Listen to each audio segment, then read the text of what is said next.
हाँ जी, सत श्री अकाल बच्चों साਰਿਆਂ ਨੂੰ। सो कल ਦੇ बहुत बच्चे वेट कर रहे हैं, बहुत बच्चे फोन कॉलिंग करी जाते हैं, मैसेज ते मैसेज दागी तुरी जाते हैं। सर तुसीं कल ते दिखाई नहीं दिते, किधर रह गए, कित्थे हो, किवें हो, की बच्चों की परफॉर्मेंस रही है। तुहाडे बच्चों को ऑबवियस है क्योंकि अपने कोले पंजाब दे विच सब तो वध स्टूडेंट इस बैच दे विच अपने कोले सी जो कल एग्जाम होए है। ऑबवियस है बच्चों को क्यूरियोसिटी हुंदी है भी सर बच्चों की किवें परफॉर्मेंस आ रही है। पहला तुहानूं मैं एक नाल क्विकली एक रफ जा आइडिया देदा बच्चों। स्टूडेंट्स के मार्क्स 55 तो लैके 65 के विचकार सब तो वड्डी स्लैब बन रही है। जे आप आपके 3000 बच्चों की गल करिए तो 65 तो लैके 70 तक 10% बच्चों के नंबर है। अबव 70 भी 5% बच्चों के नंबर हैगे है।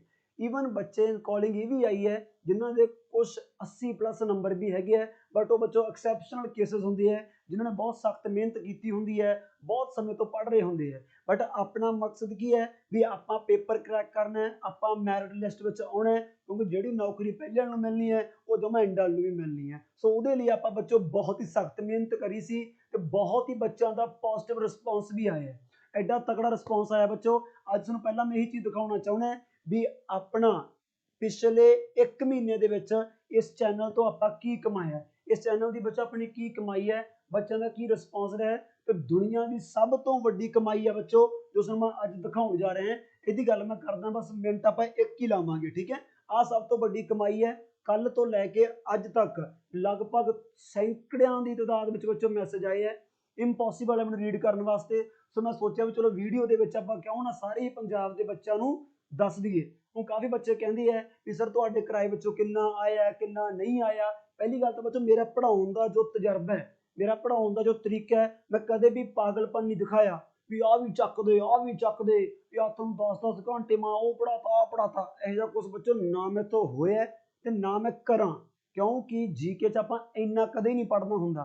इन्ना क पढ़ के भी पेपर क्रैक कर सकते हैं। हाँ जे वो पेपर के अकॉर्डिंग कीमती है वो आप छड़ दें। ये कल आपको पता लग भी गया। करंट अफेयर तो मैं फोकस किया ही नहीं क्योंकि मैनू पता है कि करंट का नहीं आना नहीं आया, मारी चलो मत्ता। ये एक्सपीरियंस भी कोई चीज़ होंगी है बच्चों। आ रिस्पॉन्स है बहुत बच्चों के पॉजिटिव रिस्पॉन्स है, मेरी कमाई है क्योंकि कमाना तो मैं की सीगा। फीस तो आप रखी 200 रुपये है, मेरी कमाई यही है जिन्हें मैंने दिन रात टिकन नहीं दिता, दिन रात टिकन नहीं दिता।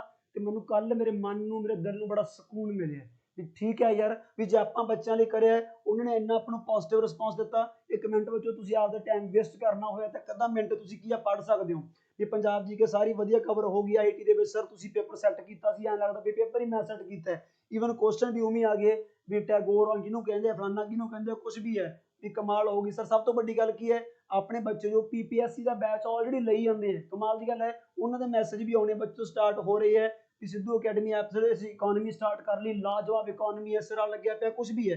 ये बच्चों पॉजिटिव रिस्पॉन्स है।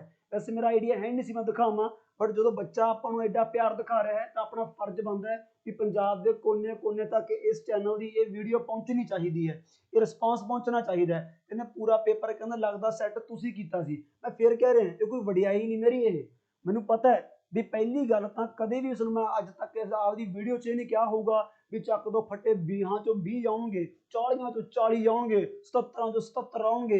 इन्ना तो इंपॉसीबल है। ये तो मन की संतुष्टि करनी पैंदी है।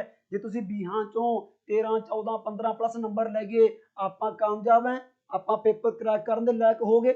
ऐ तो हो सकता ही नहीं भी तुसीं 20 चो 20 लै जाओगे। वो ढिड तो भरिया किते अज तक किसी बंदे ढिड भरिया जीके तो चीज़ ही यह जी है। ये तो समुंदर है समुंदर, बट आप पढ़ते हैं सूए, समझे मेरी गल। सिलेबस तो है समुंदर पर आप पढ़ाई का छप्पड़ जिन्ना फिर भी आप की है क्या बात ही है, स्वर्ग बनया पाया। मैं कहना बच्चों का रिस्पॉन्स देखो, बड़े बड़े मैसेज, एडा बड़ा मैसेज लिखने वास्ते मैं कहना बंदे ने टाइम बड़ा लाया हो, बट मन तो मिलता ना कि कमाई मतलब ये कमाई है, ये अपनी की है कमाई है। ये उन्होंने बच्चों वास्ते बच्चे 2-3 एलीमेंट होंगे है कि सर तुसीं कराया सी कुछ बनया वो बच्च होंगे है मतलब स्वाद लैने वाले। ये जिहड़े लोग नज़ारा पीपल्स है ये उन्होंने वास्ते मैं कह रहे हैं। आ देखो सरदार ने क्या कमाल करी है, सारे पेपर क्लियर करी बैठे, सारे पेपर क्लियर है। इन्हों का पटवारी क्लीयर है, एक्साइज क्लीयर है, कोऑपरेटिव बैंक है, PSP उलझिया पाया मैं पोस्ट किहड़ी लवां, कमाल तो हुई पई है। ये 100 बच्चों सारे मैसेज चली जाएंगे, मैं थोड़ा टाइम वेस्ट करना चाहता नहीं। ये चली क्यों जाएंगे क्योंकि आ देखो अपने कोले 3000 ਬੱਚਾ ਬੱਚੋ, 3000 ਬੱਚਾ ਇਸ ਬੈਚ ਦੇ ਵਿੱਚ ਐਨਰੋਲਡ ਸੀ। ਤਾਂ ਇਹ ਕਲੀਅਰ ਹੈ ਵੀ ਰਿਜ਼ਲਟ ਇੱਥੋਂ ਹੀ ਬਣਨਾ, ਟੌਪਰ ਵੀ ਇੱਥੇ ਹੀ ਨਿਕਲੂਗਾ। ਟੌਪ 10 ਦੇ ਵਿੱਚ ਵੀ ਕਿਤੇ ਨਾ ਕਿਤੇ ਜੋ ਬੱਚੇ ਆਉਣਗੇ ਆਪਾਂ ਤੋਂ ਪੜ੍ਹੇ ਹੋਏ ਹੀ ਹਰ ਹਾਲ ਦੇ ਵਿੱਚ ਆਉਣਗੇ, ਇਹ ਮੈਂ ਜਮਾ ਡੈਮ ਸ਼ੋਰ ਹੈ। ਕੱਲ ਕਾਫੀ ਬੱਚਿਆਂ ਦੇ 100 ਅਟੈਂਪਟ ਵਾਲੇ ਵੀ ਸੀਗੇ ਬੱਚੋ। ਅਟੈਂਪਟ ਮਤਲਬ ਕੋਈ ਐ ਨਹੀਂ ਵੀ ਬਾਅਦ ਚੋਂ ਨੰਬਰ 56 ਤੇ ਆ ਜਾਣਗੇ 90 ਪਲੱਸ ਵਾਲੇ ਫੋਨ ਵੀ ਕੱਲ ਮੈਨੂੰ ਆਏ ਹੈ। ਤਾਂ ਕਲੀਅਰ ਹੈ ਬੱਚੋ, ਡੈਮ ਸ਼ੋਰ ਹੈ। ਬਟ ਹੁਣ ਜਿਹੜੀ ਖੁਸ਼ੀ ਹੈ, ਜਿਹੜਾ ਗਮ ਹੈ, ਗਮ ਉਹਨਾਂ ਬੱਚਿਆਂ ਵਾਸਤੇ ਸਰ ਮੇਰੇ ਨੰਬਰ 50 ਦੇ ਆਸ-ਪਾਸ ਹੈ, ਇਹੋ ਜਿਹੇ ਫੋਨ ਵੀ ਮੈਨੂੰ ਆਏ, ਮੈਂ ਝੂਠ ਨਹੀਂ ਬੋਲਦਾ, ਇਹੋ ਜਿਹੇ ਫੋਨ ਵੀ ਆਏ ਹੈ ਸਰ। ਮੇਰੇ ਤਾਂ 51 ਨੰਬਰ ਹੀ ਮਸਾਂ ਬਣੇ ਹੈ। ਬਟ ਮੈਂ ਫੇਰ ਕਹਿ ਰਿਹਾ, ਹਾਰ ਨਾ ਮੰਨੋ, ਟਾਈਪਿੰਗ ਨਾ ਛੱਡੋ, ਟਾਈਪਿੰਗ ਕਰੋ। ਅੱਗੇ ਵੈਕੈਂਸੀਆਂ ਟਾਈਪਿੰਗ ਬੇਸਡ ਆਉਣਗੀਆਂ, ਉਹ ਪੋਸਟਾਂ ਤੁਹਾਨੂੰ ਡਿੱਕੀ ਜਾਂਦੀਆਂ। ਤੁਹਾਡਾ ਨੰਬਰ ਇਹਦੇ ਵਿੱਚ ਵੀ ਆ ਸਕਦਾ ਹੈ, ਕਿਉਂਕਿ ਸਾਰੇ ਬੈਲੀ ਫੱਕਰ ਜਿਹਨਾਂ ਦੇ ਵੱਡੇ ਵੱਡੇ ਨੰਬਰ ਹੈ ਉਹ ਟਾਈਪਿੰਗ 'ਚ ਬੱਚੋ ਝੜ ਜਾਣਗੇ। ਹੌਸਲਾ ਨਾ ਛੱਡਿਓ। ਜਿਹੜੇ ਬੰਦਿਆਂ ਦਾ ਪੇਪਰ ਵਧੀਆ ਹੋ ਗਿਆ ਉਹ ਵੀ ਬਾਹਲੀ ਖੁਸ਼ੀ ਨਾ ਬਣਾਇਓ। ਹੁਣ ਸ਼ਾਮ ਤੱਕ ਹੁਣ ਅਗਲਾ ਮਿਸ਼ਨ ਆਪਣਾ ਅੱਜ ਬੱਚੋ ਸਭ ਤੋਂ ਵੱਡਾ ਮਿਸ਼ਨ ਸਟਾਰਟ ਹੋਣ ਜਾ ਰਿਹਾ ਹੈ। ਆ 3000 ਬੱਚਿਆਂ ਦਾ ਰਿਕਾਰਡ ਮੈਨੂੰ ਚੰਗੀ ਤਰ੍ਹਾਂ ਪਤਾ ਹੈ ਕਿ ਜਮਾ ਸਹੀ 10 ਦਿਨਾਂ ਦੇ ਵਿੱਚ ਟੁੱਟ ਜੂਗਾ, ਕਿਉਂਕਿ ਆਪਾਂ ਬੱਚੋ ਹੁਣ ਕੰਪਲੀਟ ਸਿਲੇਬਸ ਬੈਚ ਸਟਾਰਟ ਕੀਤਾ ਹੋਇਆ, ਕੀਤਾ ਨਹੀਂ 15 ਦਿਨ ਪਹਿਲੇ ਹੀ ਕੀਤਾ ਹੋਇਆ ਬੱਚੋ। ਇਹ ਸਪੈਸ਼ਲ ਆਪਣਾ PPSC ਵਾਲਾ ਬੈਚ ਹੈ। ਹੁਣ ਇਹਦੇ ਰਿਗਾਰਡਿੰਗ ਮੈਂ 1-2 ਮਿੰਟ ਲਾਉਣੇ ਆ ਬਸ। ਉਸ ਤੋਂ ਬਾਅਦ ਆਪਣੀ ਡੈਮੋ ਲੈਕਚਰ ਸਟਾਰਟ ਹੋ ਜਾਊਗਾ। ਇਹਦੇ ਮੈਂ ਨਾਲ ਹੀ ਡੈਮੋ ਲੈਕਚਰ ਆਪਦਾ ਕੀ ਹੈ ਅਟੈਚ ਕਰਵਾਤਾ, ਕਿਉਂਕਿ ਮੈਨੂੰ ਕੱਲ ਦੀ ਕੁਐਰੀ ਇਹੀ ਆਉਂਦੀ ਹੈ sir demo demo demo demo demo. ਵੈਸੇ ਮੈਂ ਖੁਦ ਡੈਮੋ 'ਚ ਬਲੀਵ ਨਹੀਂ ਕਰਦਾ। ਮੇਰਾ ਇੱਕ ਡੈਮੋ ਦੇਖ ਕੇ ਤੁਸੀਂ ਕੋਰਸ ਲਓਗੇ, ਤੁਸੀਂ ਆਪ ਸਿਆਣੇ ਹੋ। ਜੇ ਮੈਂ ਡੈਮੋ ਦੇਖ ਕੇ ਤੁਹਾਨੂੰ ਮਗਰ ਲਾਉਣਾ ਹੋਵੇ, ਮੈਂ ਤੁਹਾਨੂੰ ਡੈਮੋ ਘੈਂਟ ਵੀਡੀਓ ਦਿਖਾਵਾਂ। ਮੈਂ ਫਿਰ ਪੁੱਛਿਆ ਕਿ 10 ਡੈਮੋ ਕਾਹਦਾ ਚਾਹੀਦਾ, ਫਿਰ ਉਹੀ ਡੈਮੋ ਅੱਜ ਆਪਾਂ ਅਪਲੋਡ ਕੀਤਾ ਹੈ, ਉਹਦੇ ਨਾਲ ਹੀ ਹੋਊਗਾ, ਠੀਕ ਹੈ। ਬਟ ਸੁਣ ਲਓ, ਪਹਿਲੀ ਗੱਲ ਤਾਂ ਇਹ ਬੈਚ ਕੱਲਾ ਆਏ ਨਹੀਂ ਵੀ ਕੋਆਪਰੇਟਿਵ ਇੰਸਪੈਕਟਰ ਵਾਲੇ ਨਹੀਂ ਜੁਆਇਨ ਕਰਨਾ, ਜਾਂ ਜਿਨ੍ਹਾਂ ਨੇ ਆਹ ਪੇਪਰ ਦੇਣਾ ਇਹਨਾਂ ਨੇ ਜੁਆਇਨ ਕਰਨਾ। ਜੋ ਅੱਗੇ ਵੈਕੈਂਸੀ ਆ ਰਹੀ ਹੈ ਸੀਨੀਅਰ ਅਸਿਸਟੈਂਟ ਦੀ, ਉਹਨਾਂ ਨੇ ਵੀ ਇਸੇ ਬੈਚ ਨੂੰ ਜੁਆਇਨ ਕਰਨਾ ਹੈ। ਸਭ ਤੋਂ ਪਹਿਲੇ ਨੰਬਰ ਤੇ ਆਹ ਸਭ ਤੋਂ ਵੱਡੀ ਕੁਐਰੀ ਸੀਗੀ। ਪ੍ਰਾਈਜ਼ ਮੈਂ ਤਾਂ ਨਹੀਂ ਲਿਖ ਰਿਹਾ ਕਿਉਂਕਿ ਜੋ ਬੱਚੇ ਬੜੇ ਤਕੜੇ ਘਰੋਂ ਹੁੰਦੇ ਆ ਉਹ ਪ੍ਰਾਈਸ ਦੇਖ ਕੇ ਇਸ ਕੋਰਸ ਨੂੰ ਮਤਲਬ ਕੀ ਹੈ ਵਿਸ਼ਵਾਸ ਨਹੀਂ ਕਰਦੇ ਵੀ ਛੱਡ ਯਾਰ ਕੀ ਕਰਾਊਗਾ। ਮੈਂ ਦੱਸ ਰਿਹਾ ਬੱਚੋ, ਇਹ ਗਰੀਬਾਂ ਵਾਲਾ ਕੋਰਸ ਹੈ। ਤੁਸੀਂ ਐਂ ਹਿਸਾਬ ਲਾ ਲਓ ਵੀ ਇਹ ਸਾਰੇ ਕੋਰਸ ਦੀ ਫੀਸ ਆਪਣੀ ਸਿਰਫ 800 ਰੁਪਏ ਹੈ। ਤੇ ਮੈਨੂੰ ਪਤਾ ਮੇਰੇ ਲਈ 800 ਵਾਧੂ ਹੈ, ਕਿਉਂਕਿ ਆਪਾਂ 200 ਰੁਪਏ ਦੇ ਵਿੱਚ ਮਾਲਾ ਮਾਲ ਕਰਤਾ ਬੱਚਿਆਂ ਨੂੰ, ਅਨਲਿਮਟਿਡ ਪੜਾਇਆ। ਕਦੇ ਐਂ ਨਹੀਂ ਸੋਚਿਆ ਵੀ ਪੈਸਾ 200 ਲਿਆ, ਮਿਹਨਤ ਕਰੀ ਹੈ। ਮੌਕ ਟੈਸਟ ਸੀਰੀਜ਼ ਐਡੀ ਜ਼ਬਰਦਸਤ ਦਿੱਤੀ ਹੈ, ਬੱਚੇ ਅੱਜ ਤੱਕ ਵੀ ਮੈਸੇਜ ਕਰੀ ਜਾਂਦੇ ਆ ਕਿ ਸਰ ਇਹੋ ਜਿਹੀ ਮੌਕ ਟੈਸਟ ਸੀਰੀਜ਼ ਨਹੀਂ ਦੇਖੀ ਜਿਹੜੀ ਸਪੈਸ਼ਲ ਤਿਆਰ ਕੀਤੀ ਹੈ। ਕਹਿੰਦੇ ਮੌਕ ਟੈਸਟ ਅਸੀਂ ਹੋਰ ਵੀ ਬਹੁਤ ਥਾਵਾਂ ਤੇ ਲਾਏ ਹੈ, ਬਟ ਕਹਿੰਦੇ ਸਾਨੂੰ ਪਤਾ ਲੱਗ ਜਾਂਦਾ ਸੀ ਇਹ ਕੱਟ ਪੇਸਟ ਕਾਪੀ ਵਾਲਾ ਕੰਮ ਹੁੰਦਾ ਵੀ ਉੱਤੋਂ ਟੈਗ ਬਦਲ ਦਿੰਦੇ ਆ, ਆ ਫਲਾਨੀ ਮੌਕ ਟੈਸਟ ਸੀਰੀਜ਼ ਹੈ, ਆ ਧਮਕੀ ਹੈ, ਆ ਇਹ ਹੈ, ਆ ਉਹ ਹੈ ਸਪੈਸ਼ਲ। ਬੱਚੋ ਇਸੇ ਤਰੀਕੇ ਨਾਲ ਜਿਹੜਾ ਹੁਣ ਆਪਣਾ ਆਹ ਬੈਚ ਹੈ, ਇਹਦੇ ਵਿੱਚ ਨੂੰ ਸਾਰੇ ਸਬਜੈਕਟ ਮਿਲਣਗੇ। ਇਕੋਨਮੀ ਪੂਰੀ ਟੌਪ ਦੀ, ਸਾਇੰਸ ਬਹੁਤ ਬੱਚੇ ਕਹਿ ਰਹੇ ਹੈ ਸਰ ਸਿਲੇਬਸ ਬੜਾ ਖਤਰਨਾਕ ਹੈ, ਸਰ ਸਾਰੇ ਕਰੰਟ ਇਸ਼ੂ ਹੈ। ਉਹ ਕਮਲਿਓ ਬੰਦੇ, ਉਹ ਕਰੰਟ ਫੇਰ ਹੀ ਪੜੋਗੇ ਜੇ ਪਹਿਲਾਂ ਸਟੈਟਿਕ ਪਤਾ ਹੋਊਗਾ। ਹੁਣ ਸਿੱਧਾ ਇਕੋਨਮੀ, ਤੁਸੀਂ ਇਕੋਨਮਿਕ ਨਿਊਜ਼ ਤੁਸੀਂ ਪੜ੍ਹ ਹੀ ਨਹੀਂ ਸਕਦੇ ਜਦੋਂ ਤੁਹਾਨੂੰ ਉਹਦੇ ਵਿੱਚ ਜੋ ਟਰਮਾਂ ਯੂਜ਼ ਹੁੰਦੀਆਂ ਤੁਹਾਨੂੰ ਸਮਝ ਹੀ ਹੈ ਨਹੀਂ, ਤੁਸੀਂ ਉਹ ਖਬਰ ਕਿਵੇਂ ਪੜ੍ਹ ਲਓਗੇ। ਸਾਇੰਸ ਐਂਡ ਟੈਕਨੋਲੋਜੀ ਹੈ, ਸਾਇੰਸ ਤੁਹਾਨੂੰ ਆਉਂਦੀ ਹੀ ਨਹੀਂ, ਟੈਕਨੋਲੋਜੀ ਕਿੱਥੋਂ ਸਮਝ ਲਓਗੇ।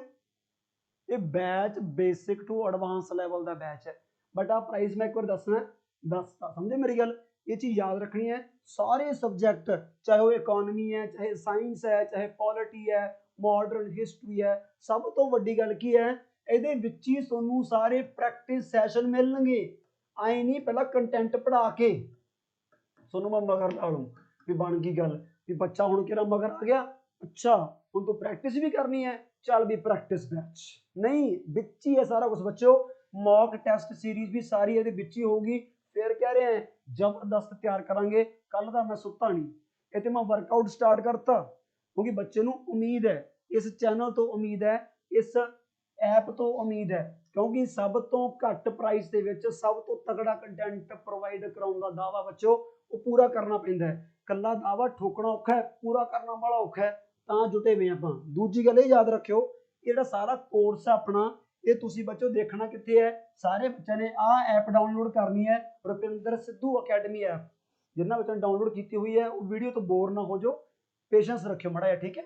ਮੈਨੂੰ ਦੱਸਦਾ ਮਤਲਬ ਕੀ ਹੈ, ਦੱਸਣਾ ਜ਼ਰੂਰੀ ਹੈ, ਕਿਉਂਕਿ ਬੱਚੇ ਮੈਨੂੰ ਆਹੀ ਤੇ ਹੀ ਪੁੱਛੀ ਜਾਂਦੇ ਹੈ फोन ते ही कुछ पुछी जाते आ ऐप डाउनलोड जो करोगे उस तो बाद ओपन कर लोगे। पहली गल जिन्होंने कोले आईफोन है सारे बच्चे ध्यान ना सुन लो, पता नहीं लेने का उसनों फोन है तो ओप्पो का नहीं लईदा, एम आई का ओप्पो का जद ही बने आईफोन दे। जिन्होंने कोले आईफोन है वो डाउनलोड बच्चों करो क्लास प्लस। की करोगे डाउनलोड बोलो क्लास प्लस, की करोगे क्लास प्लस। उस तो बाद सोनू पूछा जाऊगा ORG कोड। ORG कोड बच्चों किन्ना है तां आपां टिक लावांगे 5 अखरां दा QUL। आ 5 अखरां दा QUL। फिर अपनी ऐप ओपन हो जाएगी। अपनी जो ऐप ओपन होगी फिर तुसी की करना है आ भी सुन लो। जो ऐप ओपन होगी ना तुसी इत्थे आपदा मोबाइल नंबर भरना है। मोबाइल नंबर भरन तो बाद आ नप देने। जो तुसी ये नपता इत्थे तुहानूं OTP आ गया। OTP आउण तो बाद इत्थे नाम भरता, कुछ भी भरता, दीप भरता, नाम भरता तुसी आपदा। नाम भरन तो बाद इहनूं छेड़ना नहीं। इत्थे की लिखिया हुआ पढ़ना ही नहीं, ना इहनूं छेड़ना है, सीधा फिर कर दो लैट्स गेट स्टार्टड। बस उस तो बाद सीधा की नाम भरिया, मैं इत्थे सिद्धू जो भरता आ कर लिया। उदों बाद अपने ऐप ओपन होगी। जो बचाले बच्चों स्टोर का ऑप्शन है, स्टोर के ऑप्शन से क्लिक करना है, उदों अपने सारे कोड शो होने लग जाएंगे। वैसे पिक पुरानी है जो अपना आ बैच भी चलता होंगे सी। कल आप बेचारा ये बैच आपको विछोड़ा दे गया, कहना मैनू विदा करो, आप कल करता। हुण तुसीं ज्वाइन करना है किहड़ा बैच आ पे अपने 800 रुपये वाला आ बैच। तुसीं 800 रुपये वाला बच्चों हुण तुसीं बैच ज्वाइन करना है जिहदा मतलब फोटो इस तरीके की बनी होगी, इस तरीके की बनी भी है। मैं फिर कह रहा तुसीं कुछ नहीं करना, तुसीं करनी है मेहनत। भुल जो कल की होया, भुल जो साडे नाल पिछले 1 साल च की होया, भुल जो मैं तो अज तक मैं 2 नंबरों ते रह गया, मैं तो सर की करा बाहर जावां कि इत्थे ही रहां। बाहर तो स्ट्रगल इदू भी ज़्यादा है। एक चांस होर है, इनू जान ना दिओ क्योंकि ये नाल कट्ठे 3 तीर वजणगे। एक 2 तीर वाला काम नहीं है, 3 तीर वाला काम है। 3 निशाने 1 तीर नाल, क्या बात है। 3 निशाने किवें? क्योंकि आ सारे पेपरां दा सिलेबस सेम होगा, चाहे सीनियर असिस्टेंट का क्यों ना होवे। सो मैं फिर कह रहा बच्चों अज की डेट दे विच ये बैच स्टार्ट कर दिओ। एक चीज़ होर भी है, ये चल की रहा है अज इकोनॉमी दियां बच्चों 3 वीडियोस अपलोड हो गई, अपनी साइंस भी ये अपलोड हो रही है, मॉडर्न हिस्टरी भी अपनी अपलोड होई भी है, होगी अगे बहुत कुछ होना है। पॉलिटी दियां ऑलरेडी अपनियां 27 वीडियोस है। सच हाँ शुक्र है याद आ गया। सब तो वध क्वेरी की आ रही है सर जो कंटेंट पाया हुआ इन्ना ही है। नहीं बच्चों तो अद्धा भी नहीं, ये कंटेंट हुण रेगूलर बेस्ड डेली अपडेट होया करेगा, डेली चलिया करूगा, डेली चलिया करूगा। समझ गए? ये चीज़ भी तुसीं फिर याद रखनी है। सारे टॉपिक चलते जाएंगे, एक प्रैक्टिस सैशन का फोल्डर बनया होगा, फिर हौली हौली अपना आ सिरे का फोल्डर आऊगा बच्चों जिहदे विचों सवाल छप के आउणगे, छप के आउणगे, छप के। क्योंकि तुहानूं पता ही है पढ़ावांगे इस तरीके नाल ते सिर्फ और सिर्फ सारे प्राइस, सारे कोर्स का प्राइस बच्चों 800 है। सो तुसीं हुण आपदा कोई होर भी मैं किसी सवाल का जवाब नहीं दिता जां कोई दिमाग च डाउट है, कुछ भी है, कोई शंक है, वहम भरम ढकवंज लक्षण कोई भी है, तुसीं कमेंट सैक्शन जरूर पुछ लिओ। कोशिश करो जो शाम तक ही कमेंट कर दिओ क्योंकि बंदा तुहानूं पता जिद्दां वीडियो पाउंदा शाम तक बंदा बार बार देखदा रहिंदा ठीक है भी कमेंट किन्ने कर रहे हैं। फिर आप नैक्सट वीडियो ते काम स्टार्ट कर देने हुंदे पर देखण नूं आपां हट जांदे हुंदे आ। वो कमेंट तुसीं अज ही करना है। जिन्हां बच्चों नूं लगदा है भी पिछले कोर्स तो फायदा मिलिਆ वो आपदा पॉजिटिव फीडबैक जरूर दिओ। जिन्होंने लगता है भी नैगेटिव फीडबैक देना है वो भी दे सकता है, वो फिर आप इंप्रूवमेंट करांगे। ठीक है, हाले भी कोई क्वेश्चन मैं नहीं आंसर किया कमेंट पूछो बच्चों, फिर तुम अपना हुण डैमो क्लास आपकी की है इंजॉय करो। ठीक है, so enjoy our demo class. ये अपना क्लास बच्चों सीधा चक के उत्थे पाई है जिते अपना ये बैच स्टार्ट किया गया, वो स्पैशल तैयार नहीं की मैं। समझे मेरी गल? बच्चों ने टॉपिक दसता मैनू सर आह टॉपिक कराओ, आप उही टॉपिक की वीडियो पाती। ठीक है, तो ठीक है बच्चों फिर इंजॉय करो। हाँ जी शुरू करते हैं बच्चों आप। सत श्री अकाल सारिਆਂ ਨੂੰ ਤੇ ਅੱਜ ਦੀ क्लास बहुत ही बेस्ट है बच्चों। ਅੱਜ ਆਪਾਂ ਇਹੋ ਜਿਹਾ टॉपिक स्टार्ट ਕਰਨ जा रहे हैं ਜਿਹੜਾ कि ਪਹਿਲਾਂ ਆਪਾਂ ਨੂੰ ਐਂ डिसाइड करनी बहुत ਔਖਾ ਹੁੰਦਾ स्टूडेंट ਲਈ खास करके ਵੀ ਸਾਰੇ टॉपिक ਆਪਾਂ हिस्ट्री च पढ़ीए कि ਇਹ टॉपिक ਆਪਾਂ पॉलिटी ਦੇ ਵਿੱਚ पढ़ीए। बट जे ਤੁਸੀਂ ਮੇਰੇ मगर लगो, ਤੁਸੀਂ ਮੇਰਾ ऑबवियस मेरे क्लासां ला रहे हो ਤਾਂ मैं ਇਹਨੂੰ ਇੱਕ ਹਿਸਾਬ ਨਾਲ पॉलिटी ਦਾ पार्ट ही ਮੰਨਦਾ। हाँ ये टेस्ट में अपना हिस्ट्री वाला जरूर आएगा बट टॉपिक बच्चों कितने ना कितने पॉलिटी का होंगे। दूजी गल ਇਹ ਟੌਪਿਕ ਵੀ ਐਡਾ ਕੰਪਲਿਕੇਟਡ ਹੈ, ਐਡਾ ਗੁੰਝਲਦਾਰ ਹੈ। 99% ਬੱਚੇ ਇਸ ਟੌਪਿਕ ਨੂੰ ਨਫ਼ਰਤ ਕਰਦੇ ਆ, ਨਫ਼ਰਤ। ਤੇ ਤੁਹਾਨੂੰ ਚੰਗੀ ਤਰ੍ਹਾਂ ਪਤਾ ਹੀ ਹੈ ਬੱਚੋ ਵੀ ਜਿਸ ਚੀਜ਼ ਨਾਲ ਆਪਾਂ ਨੂੰ ਨਫ਼ਰਤ ਹੁੰਦੀ ਹੈ ਆਪਾਂ ਤਾਂ ਫਿਰ ਉਹਦੇ ਨਾਲ ਪਿਆਰ ਪਾ ਹੀ ਲਵਾਂਗੇ। ਤੇ ਓਬਵੀਅਸ ਹੈ ਅੱਜ ਦੀ ਇਸ ਸ਼ਾਰਟ ਕਲਾਸ ਦੇ ਵਿੱਚ ਹੀ ਤੁਸੀਂ ਬਹੁਤ ਹੀ ਕੰਫਰਟੇਬਲ ਫੀਲ ਕਰੋਗੇ ਇਸ ਕੰਪਲਿਕੇਟਡ ਟੌਪਿਕ ਦੇ ਨਾਲ। ਐਡਾ ਲਾਜਵਾਬ ਤਰੀਕੇ ਨਾਲ ਕਰਾਂਗੇ, ਐਡਾ ਵਧੀਆ ਤਰੀਕੇ ਨਾਲ ਸਮਝਾਂਗੇ। ਮੇਰੇ ਹਿਸਾਬ ਨਾਲ ਸਾਰੇ ਤੁਸੀਂ ਪਿੱਛੇ ਝਾਕੀ ਜਾਂਦੇ ਹੋਵੋਗੇ ਬੱਚੋ। ਤੇ ਟੌਪਿਕ ਆਪਣਾ ਅੱਜ ਦਾ ਹੋਊਗਾ ਜੀ ਕਨਸਟੀਟਿਊਸ਼ਨਲ ਡਿਵੈਲਪਮੈਂਟ ਇਨ ਇੰਡੀਆ। ਇਹ ਸਭ ਤੋਂ ਡੇਂਜਰ ਟੌਪਿਕ ਹੈ। ਆਮ ਤੌਰ ਤੇ ਬੱਚੇ ਬਹੁਤ ਮੈਸੇਜ ਕਰਦੇ ਹੁੰਦੇ ਆ ਸਟਾਰਟਿੰਗ ਦੇ ਵਿੱਚ, ਸਰ ਜੀ ਐਕਟ ਵਾਲੇ ਹੁੰਦੇ ਆ ਜੀ, ਐਕਟ ਉਹ ਕਰਾਉਂਗੇ ਤੁਸੀਂ? ਕਮਾਲ ਆ ਬੱਚੋ, ਹੋਰ ਨਾ ਮੈਂ ਨਾ ਕਰਾਉਂ ਹੋਰ ਕੌਣ ਕਰਾਊਗਾ? ਇਹ ਐਕਟ ਵਾਲਾ ਟੌਪਿਕ ਕਹਿ ਦਿੰਦੇ ਆਪਾਂ, ਐਕਟ ਵਾਲਾ। ਵੀ ਸਰ ਐਕਟ ਪਾਸ ਹੋਇਆ 1773 ਦੇ ਵਿੱਚ, ਐਕਟ ਪਾਸ ਹੋਇਆ 1784 ਚ, 1861, 1813, 1833, ਢੇਰਾਂ ਦੇ ਢੇਰ 1891, 1909, 1919, 1935। ਦੇਖਣ ਚ ਕੀ ਹੈ, ਬੁਰਾ ਹਾਲ ਹੈ, ਬਲੱਡ ਘਟਾ ਦਿੰਦੇ ਹੈ। ਵੀ ਐਡੇ ਜ਼ਬਰਦਸਤ ਟੌਪਿਕ ਹੈ। ਬਸ ਤੁਸੀਂ ਦੇਖਿਓ ਵੀ ਅੱਜ ਦੀ ਵੀਡੀਓ 'ਚ ਕਿੰਨਾ ਕੌਨਫੀਡੈਂਸ ਬਿਲਡ ਹੋਊਗਾ। ਹਾਂ, ਇਹਦੇ ਪਿੱਛੇ ਬੈਕਗਰਾਉਂਡ ਕਿਤੇ ਨਾ ਕਿਤੇ ਹਿਸਟਰੀ ਆਪਾਂ ਮਾੜਾ ਮੋਟਾ ਕਿਵੇਂ ਪਤਾ ਹੋਣਾ ਚਾਹੀਦਾ ਹੈ। ਮਾਡਰਨ ਇੰਡੀਆ ਦੇ ਵਿੱਚ ਆਪਾਂ ਵਿੱਚ ਪੜ੍ਹਦੇ ਹੁੰਦੇ ਹਾਂ ਤਾਂ ਆਪਣੇ ਮੁਲਕ ਦੇ ਵਿੱਚ 4 ਪਾਵਰਾਂ ਆਉਣਗੀਆਂ। ਵੈਸੇ ਮੈਂ ਦੱਸ ਰਿਹਾ ਜਿਹਨਾਂ ਨੂੰ ਹਾਲੇ ਤੱਕ ਹਿਸਟਰੀ ਬਾਰੇ ਕੁਝ ਨਹੀਂ ਪਤਾ, 4 ਪਾਵਰਾਂ ਆਉਣਗੀਆਂ ਬੱਚੋ। ਪੁਰਤਗਾਲੀ ਆਉਣਗੇ, ਡੱਚ ਵਾਲੇ ਆਉਣਗੇ, ਗੋਰਾ ਪਾर्टी जिसको हम ब्रिटिशर बोलते हैं, ਤੇ ਫ੍ਰੈਂਚ ਪਾर्टी। ਤੇ ਇਹਨਾਂ ਦੇ ਵਿੱਚੋਂ ਆਪਦੇ ਆਪ ਨੂੰ ਬੱਚੋ ਐਸਟੈਬਲਿਸ਼ ਕੌਣ ਕਰੇਗੀ? ਬ੍ਰਿਟਿਸ਼ ਪਾर्टी। ਬ੍ਰਿਟਿਸ਼ ਦਾ ਆਪਣੇ ਦੇਸ਼ ਰਾਜ ਐਸਟੈਬਲਿਸ਼ ਹੋਊਗਾ। ਹਾਂ, ਉਹ ਆਪਾਂ ਅੱਜ ਨਹੀਂ ਦੇਖਾਂਗੇ ਵੀ ਰਾਜ ਕਿਵੇਂ ਐਸਟੈਬਲਿਸ਼ ਹੋਊਗਾ, ਉਹ ਸਾਰੀਆਂ ਬੈਟਲਾਂ ਪੜਾਂਗੇ ਆਪਾਂ, ਮਾਡਰਨ ਹਿਸਟਰੀ 'ਚ ਪੜਾਂਗੇ ਆਪਾਂ। ਇਸ ਕਰਕੇ ਕਨਸਟੀਟਿਊਸ਼ਨਲ ਡਿਵੈਲਪਮੈਂਟ ਆਪਾਂ with respect to British East India Company ਪੜ੍ਹਦੇ ਹੁੰਦੇ ਆ, ਕਿਉਂਕਿ ਯੂਕੇ ਸਰਕਾਰ ਦਾ ਮੇਨ ਰੋਲ ਹੋਊਗਾ ਆਪਣੇ ਮੁਲਕ ਦੇ ਵਿੱਚ ਕੰਪਨੀ ਨੂੰ ਚਲਾਉਣ ਵਾਸਤੇ। ਤੇ ਬਾਅਦ ਵਿੱਚ ਇਹ ਕੰਪਨੀ ਰੂਲ ਖਤਮ ਕਰਕੇ ਸਿੱਧਾ ਯੂਕੇ ਸਰਕਾਰ ਹੀ ਰਾਜ ਸਟਾਰਟ ਕਰ ਦਿੰਦੀ ਹੈ। ਬਟ ਘਬਰਾਇਓ ਨਾ, ਡਰੋ ਨਾ, ਇਹ ਗੱਲਾਂ ਆਪਣੇ ਅੱਜ ਵਾਸਤੇ ਇਰਰੈਲੀਵੈਂਟ ਹੈ। ਇਹ ਵੈਸੇ ਮੈਂ ਦੱਸਿਆ ਤੁਹਾਨੂੰ ਜਿਹਨਾਂ ਨੂੰ ਹਿਸਟਰੀ ਬਾਰੇ ਜਮੀ ਨਹੀਂ ਪਤਾ ਹੁੰਦਾ। ਦੇਖੋ ਵੀ ਆਪਣੇ ਦੇਸ਼ ਵਿੱਚ ਬ੍ਰਿਟਿਸ਼ਰਸ ਆਏ ਹੈ, ਹੁਣ ਆਏ ਨਾ ਮੰਨੋ ਸਰ ਕਦੋਂ ਆਇਆ, ਕਿੱਥੇ ਆਇਆ, ਕਿਵੇਂ ਆਇਆ, ਕੁਝ ਵੀ ਹੈ, ਹਿਸਟਰੀ ਹੈ। ਬਟ ਆਪਾਂ ਕੀ ਦੇਖਣਾ ਹੈ ਵੀ ਆਪਣੇ ਦੇਸ਼ 'ਚ ਗੋਰਾ ਪਾर्टी ਆਈ ਹੈ। ਆਈ ਕਿਵੇਂ ਸੀ ਬੱਚੋ? ਵਪਾਰ ਕਰਨ ਵਾਸਤੇ ਆਈ ਸੀ। ਮੈਂ ਕਿਹਾ ਸੁਣ ਕੀ ਕਿਹਾ? ਕੰਪਨੀ ਆਪਣੇ ਜਿਵੇਂ ਆਪਣੀ ਰਿਲਾਇੰਸ ਕੰਪਨੀ ਹੈ, ਐ ਸਮਝੀਦਾ ਹੁੰਦਾ ਜਿਵੇਂ ਆਪਣੀ ਰਿਲਾਇੰਸ ਕੰਪਨੀ ਹੈ। ਰਿਲਾਇੰਸ ਕੰਪਨੀ ਮੰਨ ਲਓ ਕੱਲ ਨੂੰ ਆਪਣੀ ਬੰਗਲਾਦੇਸ਼ ਭਾਗ ਗਈ, ਉੱਥੇ ਆ ਕੇ ਵਪਾਰ ਕਰੀ ਜਾਂਦੀ ਹੈ। ਉਹਨਾਂ ਨੇ ਦੇਖਿਆ ਵੀ ਵਪਾਰ ਇੰਨਾ ਜ਼ਿਆਦਾ ਕਰਦੀ ਇੰਨੇ ਪੈਰ ਪਸਾਰ ਗਈ, ਇੰਨੇ ਪੈਰ ਪਸਾਰ ਗਈ, 100 ਸਾਲਾਂ ਬਾਅਦ 70 ਸਾਲਾਂ ਬਾਅਦ ਉਹਦੇ ਕਬਜ਼ੇ ਹੀ ਕਰ ਲਿਆ ਬੰਗਲਾਦੇਸ਼ ਤੇ, ਚਲਾਉਣ ਹੀ ਲੱਗ ਗਏ।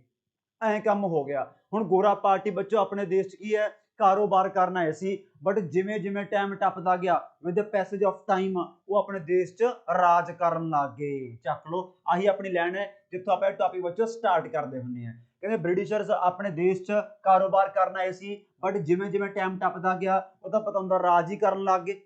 ਹੁਣ ਰਾਜ ਕਰਨ ਲੱਗ ਗਏ, ਹੁਣ ਕੰਪਨੀ ਹੈ ਸਿੱਧਾ, ਹੁਣ ਕੰਪਨੀ ਦਾ ਇੱਕ ਹਿਸਾਬ ਨਾਲ ਕੀ ਹੈ? ਰਾਜ ਸਟਾਰਟ ਹੋ ਗਿਆ। ਹੁਣ ਕੰਪਨੀ ਦਾ ਰਾਜ ਸਟਾਰਟ ਹੋ ਗਿਆ ਤਾਂ ਉੱਥੋਂ ਦੀ ਸਰਕਾਰ ਇੰਟਰਫੇਰੈਂਸ ਕਰੂ ਕਿ ਨਹੀਂ ਕਰੂ? ਹੁਣ ਜਿਵੇਂ ਇੱਥੇ ਮੰਨ ਲਓ ਆਪਣੀ ਮੋਦੀ ਸਰਕਾਰ ਹੈ, ਐਗਜ਼ਾਮਪਲ ਲੈ ਰਹੇ ਹਾਂ, ਰਿਲਾਇੰਸ ਉੱਥੇ ਕਬਜ਼ਾ ਕਰ ਲਿਆ, ਫਿਰ ਮੋਦੀ ਸਰਕਾਰ ਉੱਥੇ ਇੰਟਰਫੇਰੈਂਸ ਕਰਨ ਲੱਗ ਗਈ ਵੀ ਐਂ ਕਰੋ। ਬਸ ਆਹ ਚੀਜ਼ ਹੈ। ਤੇ ਇੱਥੋਂ ਹੀ ਫਿਰ ਆਪਣੇ ਬੱਚੋ ਐਕਟ ਸਟਾਰਟ ਹੋਣ ਜਾ ਰਹੇ ਹੈ। ਲਓ ਫਿਰ ਅੱਜ ਦੀ ਕਲਾਸ 'ਚ ਪਹਿਲਾ ਐਕਟ ਪੇਸ਼ ਕਰਨ ਜਾ ਰਹੇ ਹਾਂ, regulating act 1773।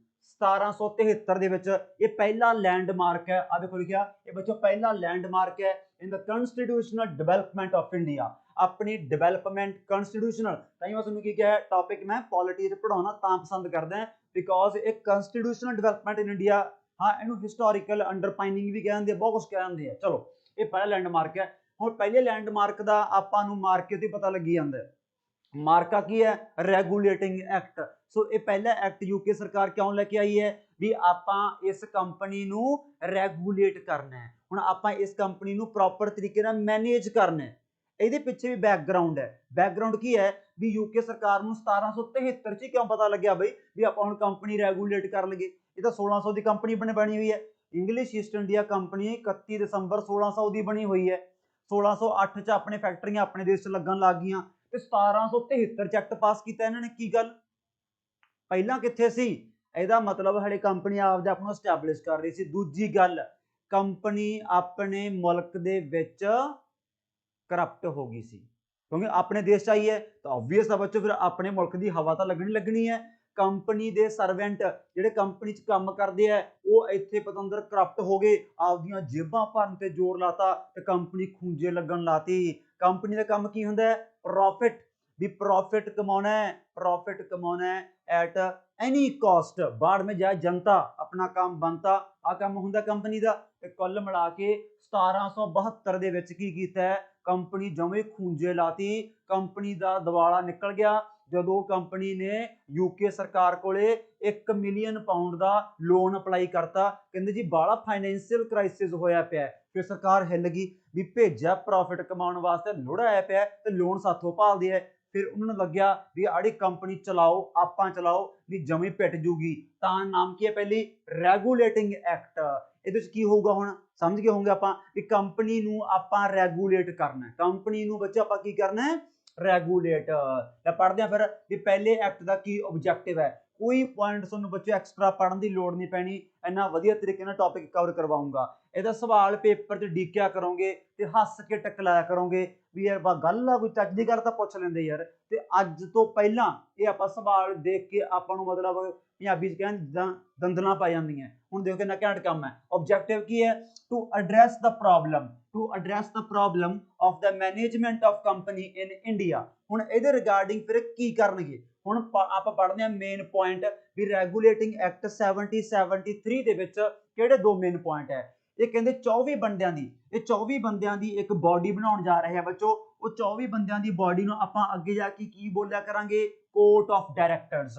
Court of directors ਇਹ ਕਾਹਦੇ ਵਾਸਤੇ ਬਣਾਇਆ, ਇਹ ਕੰਪਨੀ ਦੇ ਸ਼ੇਅਰ ਹੋਲਡਰ ਹੀ ਸੀਗੇ ਇੰਗਲੈਂਡ ਦੇ ਵਿੱਚ। ਕਿੱਥੇ ਬਣਾਈ ਹੈ ਬੱਚੋ ਬਾਡੀ, ਇਹ ਇੰਗਲੈਂਡ ਦੇ ਵਿੱਚ ਕੰਪਨੀ ਨੂੰ ਮੈਨੇਜ ਕਰਨ ਵਾਸਤੇ, ਰੈਗੂਲੇਟ ਕਰਨ ਵਾਸਤੇ 24 ਬੰਦਿਆਂ ਦਾ ਕੀ ਬਣਾਤਾ, ਕੋਰਟ ਆਫ ਡਾਇਰੈਕਟਰ। ਸੋ ਪੜ੍ਹ ਲਓ ਪਹਿਲਾ point, by this act administration is managed by the body of 24 directors called court of directors। ਸਮਝ ਗਏ, ਨਾਂ ਦੀ ਪਤਾ ਲੱਗ ਗਿਆ 24 ਡਾਇਰੈਕਟਰ ਹੈ ਤੇ ਬਾਡੀ ਦਾ ਨਾਮ ਕੋਰਟ ਆਫ ਡਾਇਰੈਕਟਰ ਹੈ। ਦੂਜੀ ਗੱਲ, ਆਪਣੇ ਦੇਸ਼ 'ਚ ਹੁਣ ਆਪਣੇ ਦੇਸ਼ 'ਚ ਗੋਰਾ ਪਾਰਟੀ ਕਿੱਥੇ ਕਿੱਥੇ ਪੈਰ ਪਸਾਰੀ ਬੈਠੀ ਹੈ, ਬੰਬੇ, ਕਲਕੱਤਾ ਤੇ ਮਦਰਾਸ, ਇਹ ਤਿੰਨ ਮੇਨ ਸੈਂਟਰ ਹੈ। ਘਬਰਾਇਓ ਨਾ, ਹਿਸਟਰੀ ਤਾਂ ਨਿਚੋੜ ਦਾਂਗੇ, ਨਿਚੋੜ ਆਪਾਂ ਬੰਬੇ, ਕਲਕੱਤਾ ਤੇ Madras.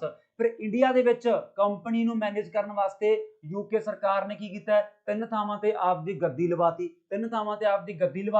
3 presidencies were established at Bombay, Calcutta and Madras under the ਪ੍ਰਧਾਨ। ਇੱਕ ਉਹਦਾ ਪ੍ਰਧਾਨ ਹੋਊਗਾ, ਪ੍ਰੈਜ਼ੀਡੈਂਟ ਹੋਊਗਾ, ਜਿਹਨੂੰ ਅੱਗੇ ਆਪਾਂ ਬਹੁਤ ਪੜਾਂਗੇ, ਆਪਾਂ ਬੜੇ ਪ੍ਰਧਾਨ ਪੜਾਂਗੇ ਬੱਚੋ, ਜਿਹਨੂੰ ਆਪਾਂ ਕੀ ਬੋਲਦੇ ਆ, ਗਵਰਨਰ ਜਨਰਲ। ਜਿਵੇਂ ਅੱਜ ਆਪਣੇ ਦੇਸ਼ ਦਾ ਪ੍ਰੈਜ਼ੀਡੈਂਟ ਹੈ, ਅੱਜ ਆਪਾਂ ਦੇਸ਼ 'ਚ ਕੀ ਬੋਲਦੇ ਆ, head of the state president.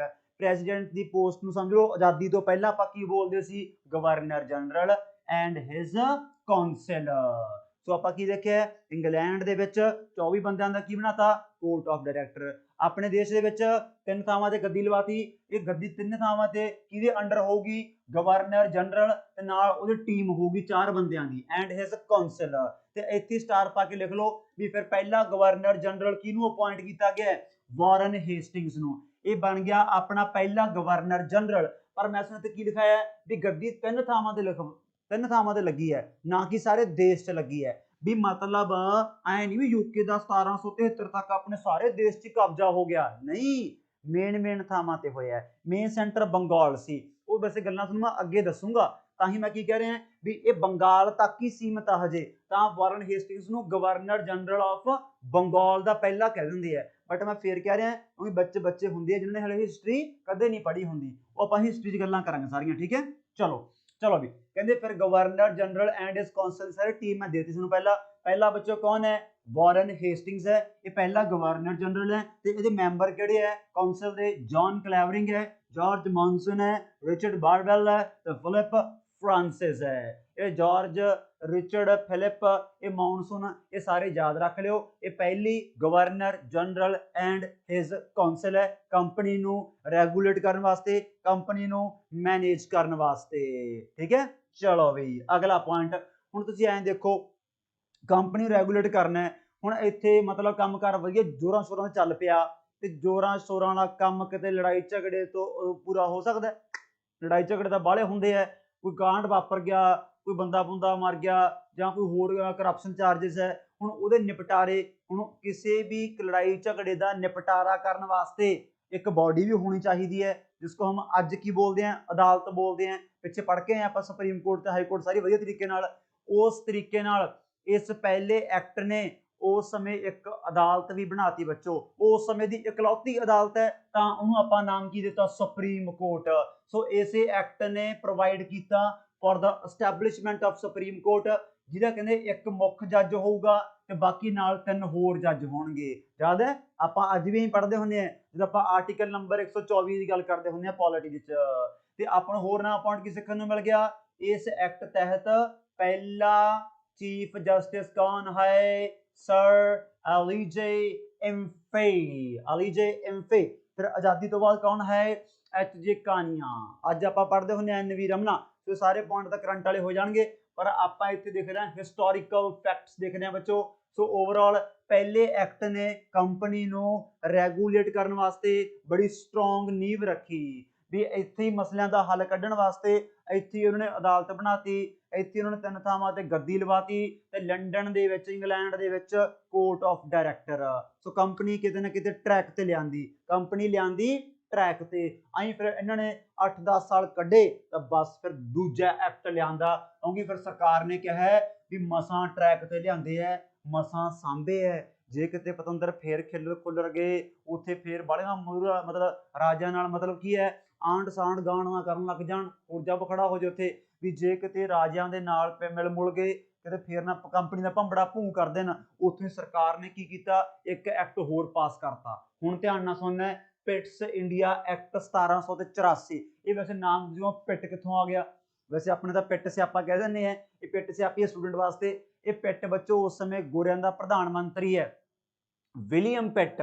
ਇਹ ਵਿਲੀਅਮ ਪਿੱਟ ਲੈ ਕੇ ਆਇਆ ਸੀ। ਆਪੇ ਤੁਹਾਡੇ ਦਿਮਾਗ 'ਚ ਵੀ ਆ ਸਕਦਾ ਵੀ ਸਰ ਜਿਹੜਾ ਜਮਾ ਪਹਿਲਾ ਐਕਟ ਹੈ ਰੈਗੂਲੇਟਿੰਗ ਐਕਟ, ਇਹ ਕਿਹੜਾ ਪ੍ਰਧਾਨ ਮੰਤਰੀ ਲੈ ਕੇ ਆਇਆ ਸੀ? ਉਦੋਂ ਬ੍ਰਿਟਿਸ਼ ਪੀਐਮ ਕੌਣ ਸੀ ਬੱਚੋ? Lord north. Lord north. ਇਹ ਚੀਜ਼ ਆਪਾਂ ਯਾਦ ਰੱਖਣੀ ਹੈ। ਤੇ ਇੱਥੇ ਆਪਣਾ ਲੈ ਕੇ ਆਇਆ ਵਿਲੀਅਮ ਪਿੱਟ। ਹੁਣ ਇਹ ਐਕਟ ਕਿਉਂ ਲੈ ਕੇ ਆਂਦਾ ਹੈ? ਇਹ ਕਹਿੰਦੇ ਕੰਪਨੀ ਮਸਾਂ ਲੈਣ ਤੇ ਲਿਆਂਦੀ ਹੈ ਤੇ ਲੈਣ ਤੇ ਬਣਾ ਕੇ ਰੱਖੋ ਵੀ ਹੋਰ ਦਬਾਅ ਪਾੜੋ, ਵੀ ਕੰਪਨੀ ਜਮਾ ਸਮਾਰ ਕੇ ਯੂਕੇ ਸਰਕਾਰ ਥੱਲੇ ਲਾਉਣ ਜਾ ਰਹੀ ਹੈ ਇਸ ਐਕਟ ਦੇ ਤਹਿਤ। ਤੇ ਇਹਦਾ ਨਾਮ ਕੀ ਦਿੱਤਾ ਹੈ? ਤੁਹਾਨੂੰ ਪੇਪਰ ਸਿੱਧਾ ਹੀ ਪਾ ਦੇਣਗੇ ਵੀ ਦੱਸੋ ਆਹ ਟੈਗਲਾਈਨ ਕਿਹੜੇ ਐਕਟ ਦੀ ਹੈ। ਆ ਦੇਖੋ, ਦ ਟਾਈਟਲ ਆਫ ਦਿਸ ਐਕਟ ਕੀ ਹੈ? ਐਨ act for the better regulation. ਕਹਿੰਦੇ ਠੀਕ ਆ, ਕੰਮ ਵਧੀਆ ਸੈੱਟ ਹੈ, ਮੰਨਦੇ ਆਪਾਂ, ਕਹਿੰਦੇ ਹੋਰ ਸੈੱਟ ਕਰ ਗਿਆ ਆਪਾਂ, better regulation and management of affairs of East India company. ਆ EIC ਦਾ ਮਤਲਬ ਬੱਚੋ ਈਸਟ ਇੰਡੀਆ ਕੰਪਨੀ ਹੁੰਦਾ, ਠੀਕ ਹੈ। ਚਲੋ ਵੀ ਇਹ ਆਪਣੇ ਐਕਟ ਦਾ ਫਾਰਮਲ ਟਾਈਟਲ ਹੈ, ਬਟ ਇਸ ਐਕਟ ਦਾ ਮੇਨ ਮਕਸਦ ਕੀ ਹੈ? ਵੀ ਸਰਕਾਰ ਕੰਪਨੀ ਨੂੰ ਸਮਾਰ ਕੇ ਆਪਦੇ ਥੱਲੇ ਲਾਉਣਾ ਚਾਹੁੰਦੀ ਹੈ, ਵੀ ਕਿਤੇ ਨਾ ਕਿਤੇ ਸਰਕਾਰ ਆਪਣੇ ਦੇਸ਼ ਦੇ ਰਾਜਿਆਂ ਦੇ ਨਾਲ, ਕਿਉਂਕਿ ਆਪਣੇ ਦੇਸ਼ ਦੇ ਰਾਜੇ ਤਾਂ ਬੈਲੀ ਵਾਲੇ ਸੀਗੇ, ਨਾਮ ਨੂੰ ਵਾਲੇ ਦਿੰਦੇ ਸੀ, ਤੋਹਫੇ ਤਾਫੇ ਦੇਣ ਦਾ, ਦੱਸ ਕੀ ਚਾਹੀਦਾ, ਮੰਗ ਕੀ ਮੰਗਣਾ, ਐ ਆਪਣਾ ਬੜੀ ਗੰਦੀ ਆਦਤ ਸੀ ਕਹਿਣ ਦੀ। ਉਹ ਕੰਪਨੀ ਜਿਹੜੇ ਸਰਵੈਂਟ ਹੁੰਦੇ ਸੀ, ਕੰਪਨੀ ਕੰਮ ਕਰਦੇ ਆ, ਉਹ ਡੁੱਲ ਜਾਂਦੇ ਸੀ ਵੀ ਐਂ ਕਿਹੜੇ ਪੋਲੀਟੀਕਲ ਅਫੇਅਰਸ ਹੈ, ਵੀ ਯੂਕੇ ਸਰਕਾਰ ਨੇ ਸੋਚਿਆ ਵੀ ਜਿਹੜੇ ਪੋਲੀਟੀਕਲ ਸੰਬੰਧ ਰਾਜਿਆਂ ਦੇ ਬਣ ਜਾਣਗੇ ਆਪਣੇ ਕੰਪਨੀ ਦੇ ਆਫੀਸ਼ੀਅਲਸ ਨਾਲ, ਇਹ ਮਾੜੇ ਆਪਣੇ ਵਾਸਤੇ। ਇਧਰ ਹੀ ਆਪਾਂ ਸਿੱਧਾ ਵਿੱਚ ਆਪਾਂ ਅੜੋ। ਆ ਦੇਖੋ ਉਹਦਾ ਕੰਮ ਕੀ ਹੈ? This act made the company directly subordinate to the British government. ਹੁਣ ਪੇਪਰ ਦੇ ਅਕੋਰਡਿੰਗ ਕੀ ਆਪਾਂ ਉਹ ਦੇਖਣਾ। ਇਸ ਲਾਈਨ ਦਾ ਕੀ ਮਤਲਬ ਹੈ ਸਮਝ ਗਏ ਤੁਸੀਂ ਪੰਜਾਬੀ ਚ? ਵੀ ਡਾਇਰੈਕਟਲੀ ਕੰਪਨੀ ਆਪਦੇ ਥੱਲੇ ਲਾਉਣ ਦੀ ਕੋਸ਼ਿਸ਼ ਕਰ ਰਹੀ ਹੈ ਬ੍ਰਿਟਿਸ਼ ਗਵਰਨਮੈਂਟ। ਕੀ ਕੀਤਾ ਇਹਨਾਂ ਨੇ? ਪਹਿਲੇ ਐਕਟ ਚ ਆਪਾਂ ਕੀ ਦੇਖਿਆ? ਰੈਗੂਲੇਟਿੰਗ ਐਕਟ 1773 ਚ ਬੋਰਡ ਆਫ ਡਾਇਰੈਕਟਰ ਤੇ ਆਪਣਾ governor general and his council, ਉਹਦੇ 4 ਮੈਂਬਰ। ਲਓ ਵੀ ਅਗਲੇ ਐਕਟ ਦੇ ਵਿੱਚ ਇੱਕ ਨਵੀਂ ਬੋਡੀ ਆ ਗਈ, ਬੋਰਡ ਆਫ ਕੰਟਰੋਲ। ਐਗਜ਼ਾਮ ਸਿੱਧਾ ਪੁੱਛਣਗੇ ਬੱਚੋ ਵੀ ਬੋਰਡ ਆਫ ਕੰਟਰੋਲ ਕਿਹੜੇ ਐਕਟ ਤਹਿਤ ਐਸਟੈਬਲਿਸ਼ ਕੀਤਾ ਗਿਆ? ਤਾਂ ਆਪਾਂ ਟਿਕ ਲਾਵਾਂਗੇ ਪਿਟਸ ਇੰਡੀਆ ਐਕਟ 1784। ਸਮਝ ਗਏ? ਬੋਰਡ ਆਫ ਕੰਟਰੋਲ ਦੇ ਕਿੰਨੇ ਮੈਂਬਰ ਆ ਬੱਚੋ? 6 ਪੀਪਲ ਹੋਣਗੇ। ਇੱਕ ਤਾਂ ਹੋਊਗਾ ਖਜ਼ਾਨਾ ਮੰਤਰੀ, ਫਾਈਨਾਂਸ ਮਿਨਿਸਟਰ, ਇੱਕ ਹੁੰਦਾ ਸੀ ਉਸ ਸਮੇਂ ਸੈਕਟਰੀ ਆਫ ਸਟੇਟ। ਇਹ 2 ਸਰਕਾਰ ਨੇ ਵਿੱਚ ਆਪਦੇ ਬੰਦੇ ਬਾੜਤੇ।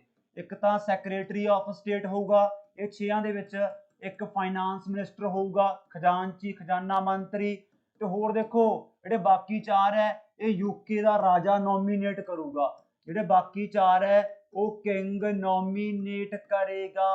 ਬੋਰਡ ਆਫ ਕੰਟਰੋਲ ਮਤਲਬ ਕੰਪਨੀ ਨੂੰ ਕੰਟਰੋਲ ਕਰਨ ਵਾਸਤੇ। ਹੁਣ ਇਹਦਾ ਕੰਮ ਕੀ ਹੈ? ਜੇ ਪੇਪਰ ਐਗਜ਼ਾਮੀਨਰ ਨੇ ਪੂਰਾ ਟਫ ਬਣਾਉਣਾ ਤਾਂ ਤੁਹਾਨੂੰ ਇਹਨਾਂ ਦੋਨਾਂ ਦੇ ਵਿੱਚ ਡਿਫਰੈਂਸ ਪੁੱਛਿਆ ਜਾਊਗਾ। ਵੀ ਪਹਿਲੀ ਚ ਤਾਂ ਕੋਰਟ ਆਫ ਡਾਇਰੈਕਟਰ ਸੀ, ਦੂਜੇ ਐਕਟ 'ਚ ਬੋਰਡ ਆਫ ਕੰਟਰੋਲ ਆ ਗਿਆ। ਵੈਸੇ ਮੈਂ ਸਟ੍ਰੈਸ ਦੇਤੀ ਆਲਰੇਡੀ, ਤੁਸੀਂ ਪੜ੍ਹ ਵੀ ਲਿਆ ਹੋਊਗਾ ਕਿ ਬੋਰਡ ਆਫ ਕੰਟਰੋਲ ਬੱਚਾ ਆਪਾਂ ਕਿਉਂ ਕ੍ਰੀਏਟ ਕੀਤਾ ਸੀ, to look after the political matters, ਵੀ ਇੱਥੋਂ ਦੇ ਰਾਜਿਆਂ ਦੇ ਨਾਲ, ਕਿਉਂਕਿ ਆਪਣੇ ਦੇਸ਼ 'ਚ ਦੋ ਤਰ੍ਹਾਂ ਦੇ ਲੋਕ ਹੈ, ਇੱਕ ਤਾਂ ਆਪਣੇ ਵਰਗੇ ਕਾਮਨ ਪੀਪਲ ਹੋ ਗਏ, ਦੂਜੇ ਪਾਸੇ ਆਪਣੇ ਦੇਸ਼ 'ਚ ਰਾਜੇ ਦੀਆਂ ਰਿਆਸਤਾਂ, ਰਾਜੇ ਆਪਣੇ ਮੁਲਕ ਦੇ ਵਿੱਚ, ਵੀ ਪੋਲੀਟੀਕਲ ਅਫੇਅਰਸ ਨੂੰ ਕੰਟਰੋਲ ਕਰਨ ਵਾਸਤੇ ਆਪਾਂ ਟਕਲਾਵਾਂਗੇ ਬੋਰਡ ਆਫ ਕੰਟਰੋਲ ਬਣਾਇਆ ਗਿਆ ਹੈ। ਜਿਹੜੇ ਬਾਕੀ ਆਪਣੀ ਕੰਪਨੀ ਕੰਮ ਕਰ ਰਹੀ ਹੈ, ਕਮਰਸ਼ੀਅਲ ਵਪਾਰ ਕਰ ਰਹੀ ਹੈ, ਕੋਰਟ ਆਫ ਡਾਇਰੈਕਟਰ ਉਸ ਚੀਜ਼ ਨੂੰ ਦੇਖੂਗੀ, ਬੋਰਡ ਆਫ ਕੰਟਰੋਲ ਇਸ ਚੀਜ਼ ਨੂੰ ਦੇਖੂਗੀ। ਬਸ ਇਦੋਂ ਬਾਹਰ ਪੇਪਰ ਵਾਲਾ ਸਵਾਲ ਨਹੀਂ ਪਾ ਸਕਦਾ। ਦੂਜੀ ਗੱਲ, ਹੁਣ ਸਾਰੇ ਸਟੈਪ ਬਾਏ ਸਟੈਪ ਧਿਆਨ ਨਾਲ ਸੁਣਦੇ ਜਾਇਓ ਕਿ ਜਿਹੜੀ ਗਵਰਨਰ ਜਨਰਲ ਕਾਉਂਸਲ ਦੇ 4 ਮੈਂਬਰ ਹੁੰਦੇ ਸੀ ਰੈਗੂਲੇਟਿੰਗ ਐਕਟ 1773 ਦੇ ਵਿੱਚ, ਉਹ ਬੱਚਿਓ ਕਰਤੇ 3। ਕਿੰਨੇ ਕਰਤੇ? Governor general council was reduced to 3 members. Board of control ਦੇ ਕਿੰਨੇ ਮੈਂਬਰ ਹੈ? 6 ਮੈਂਬਰ ਹੈ।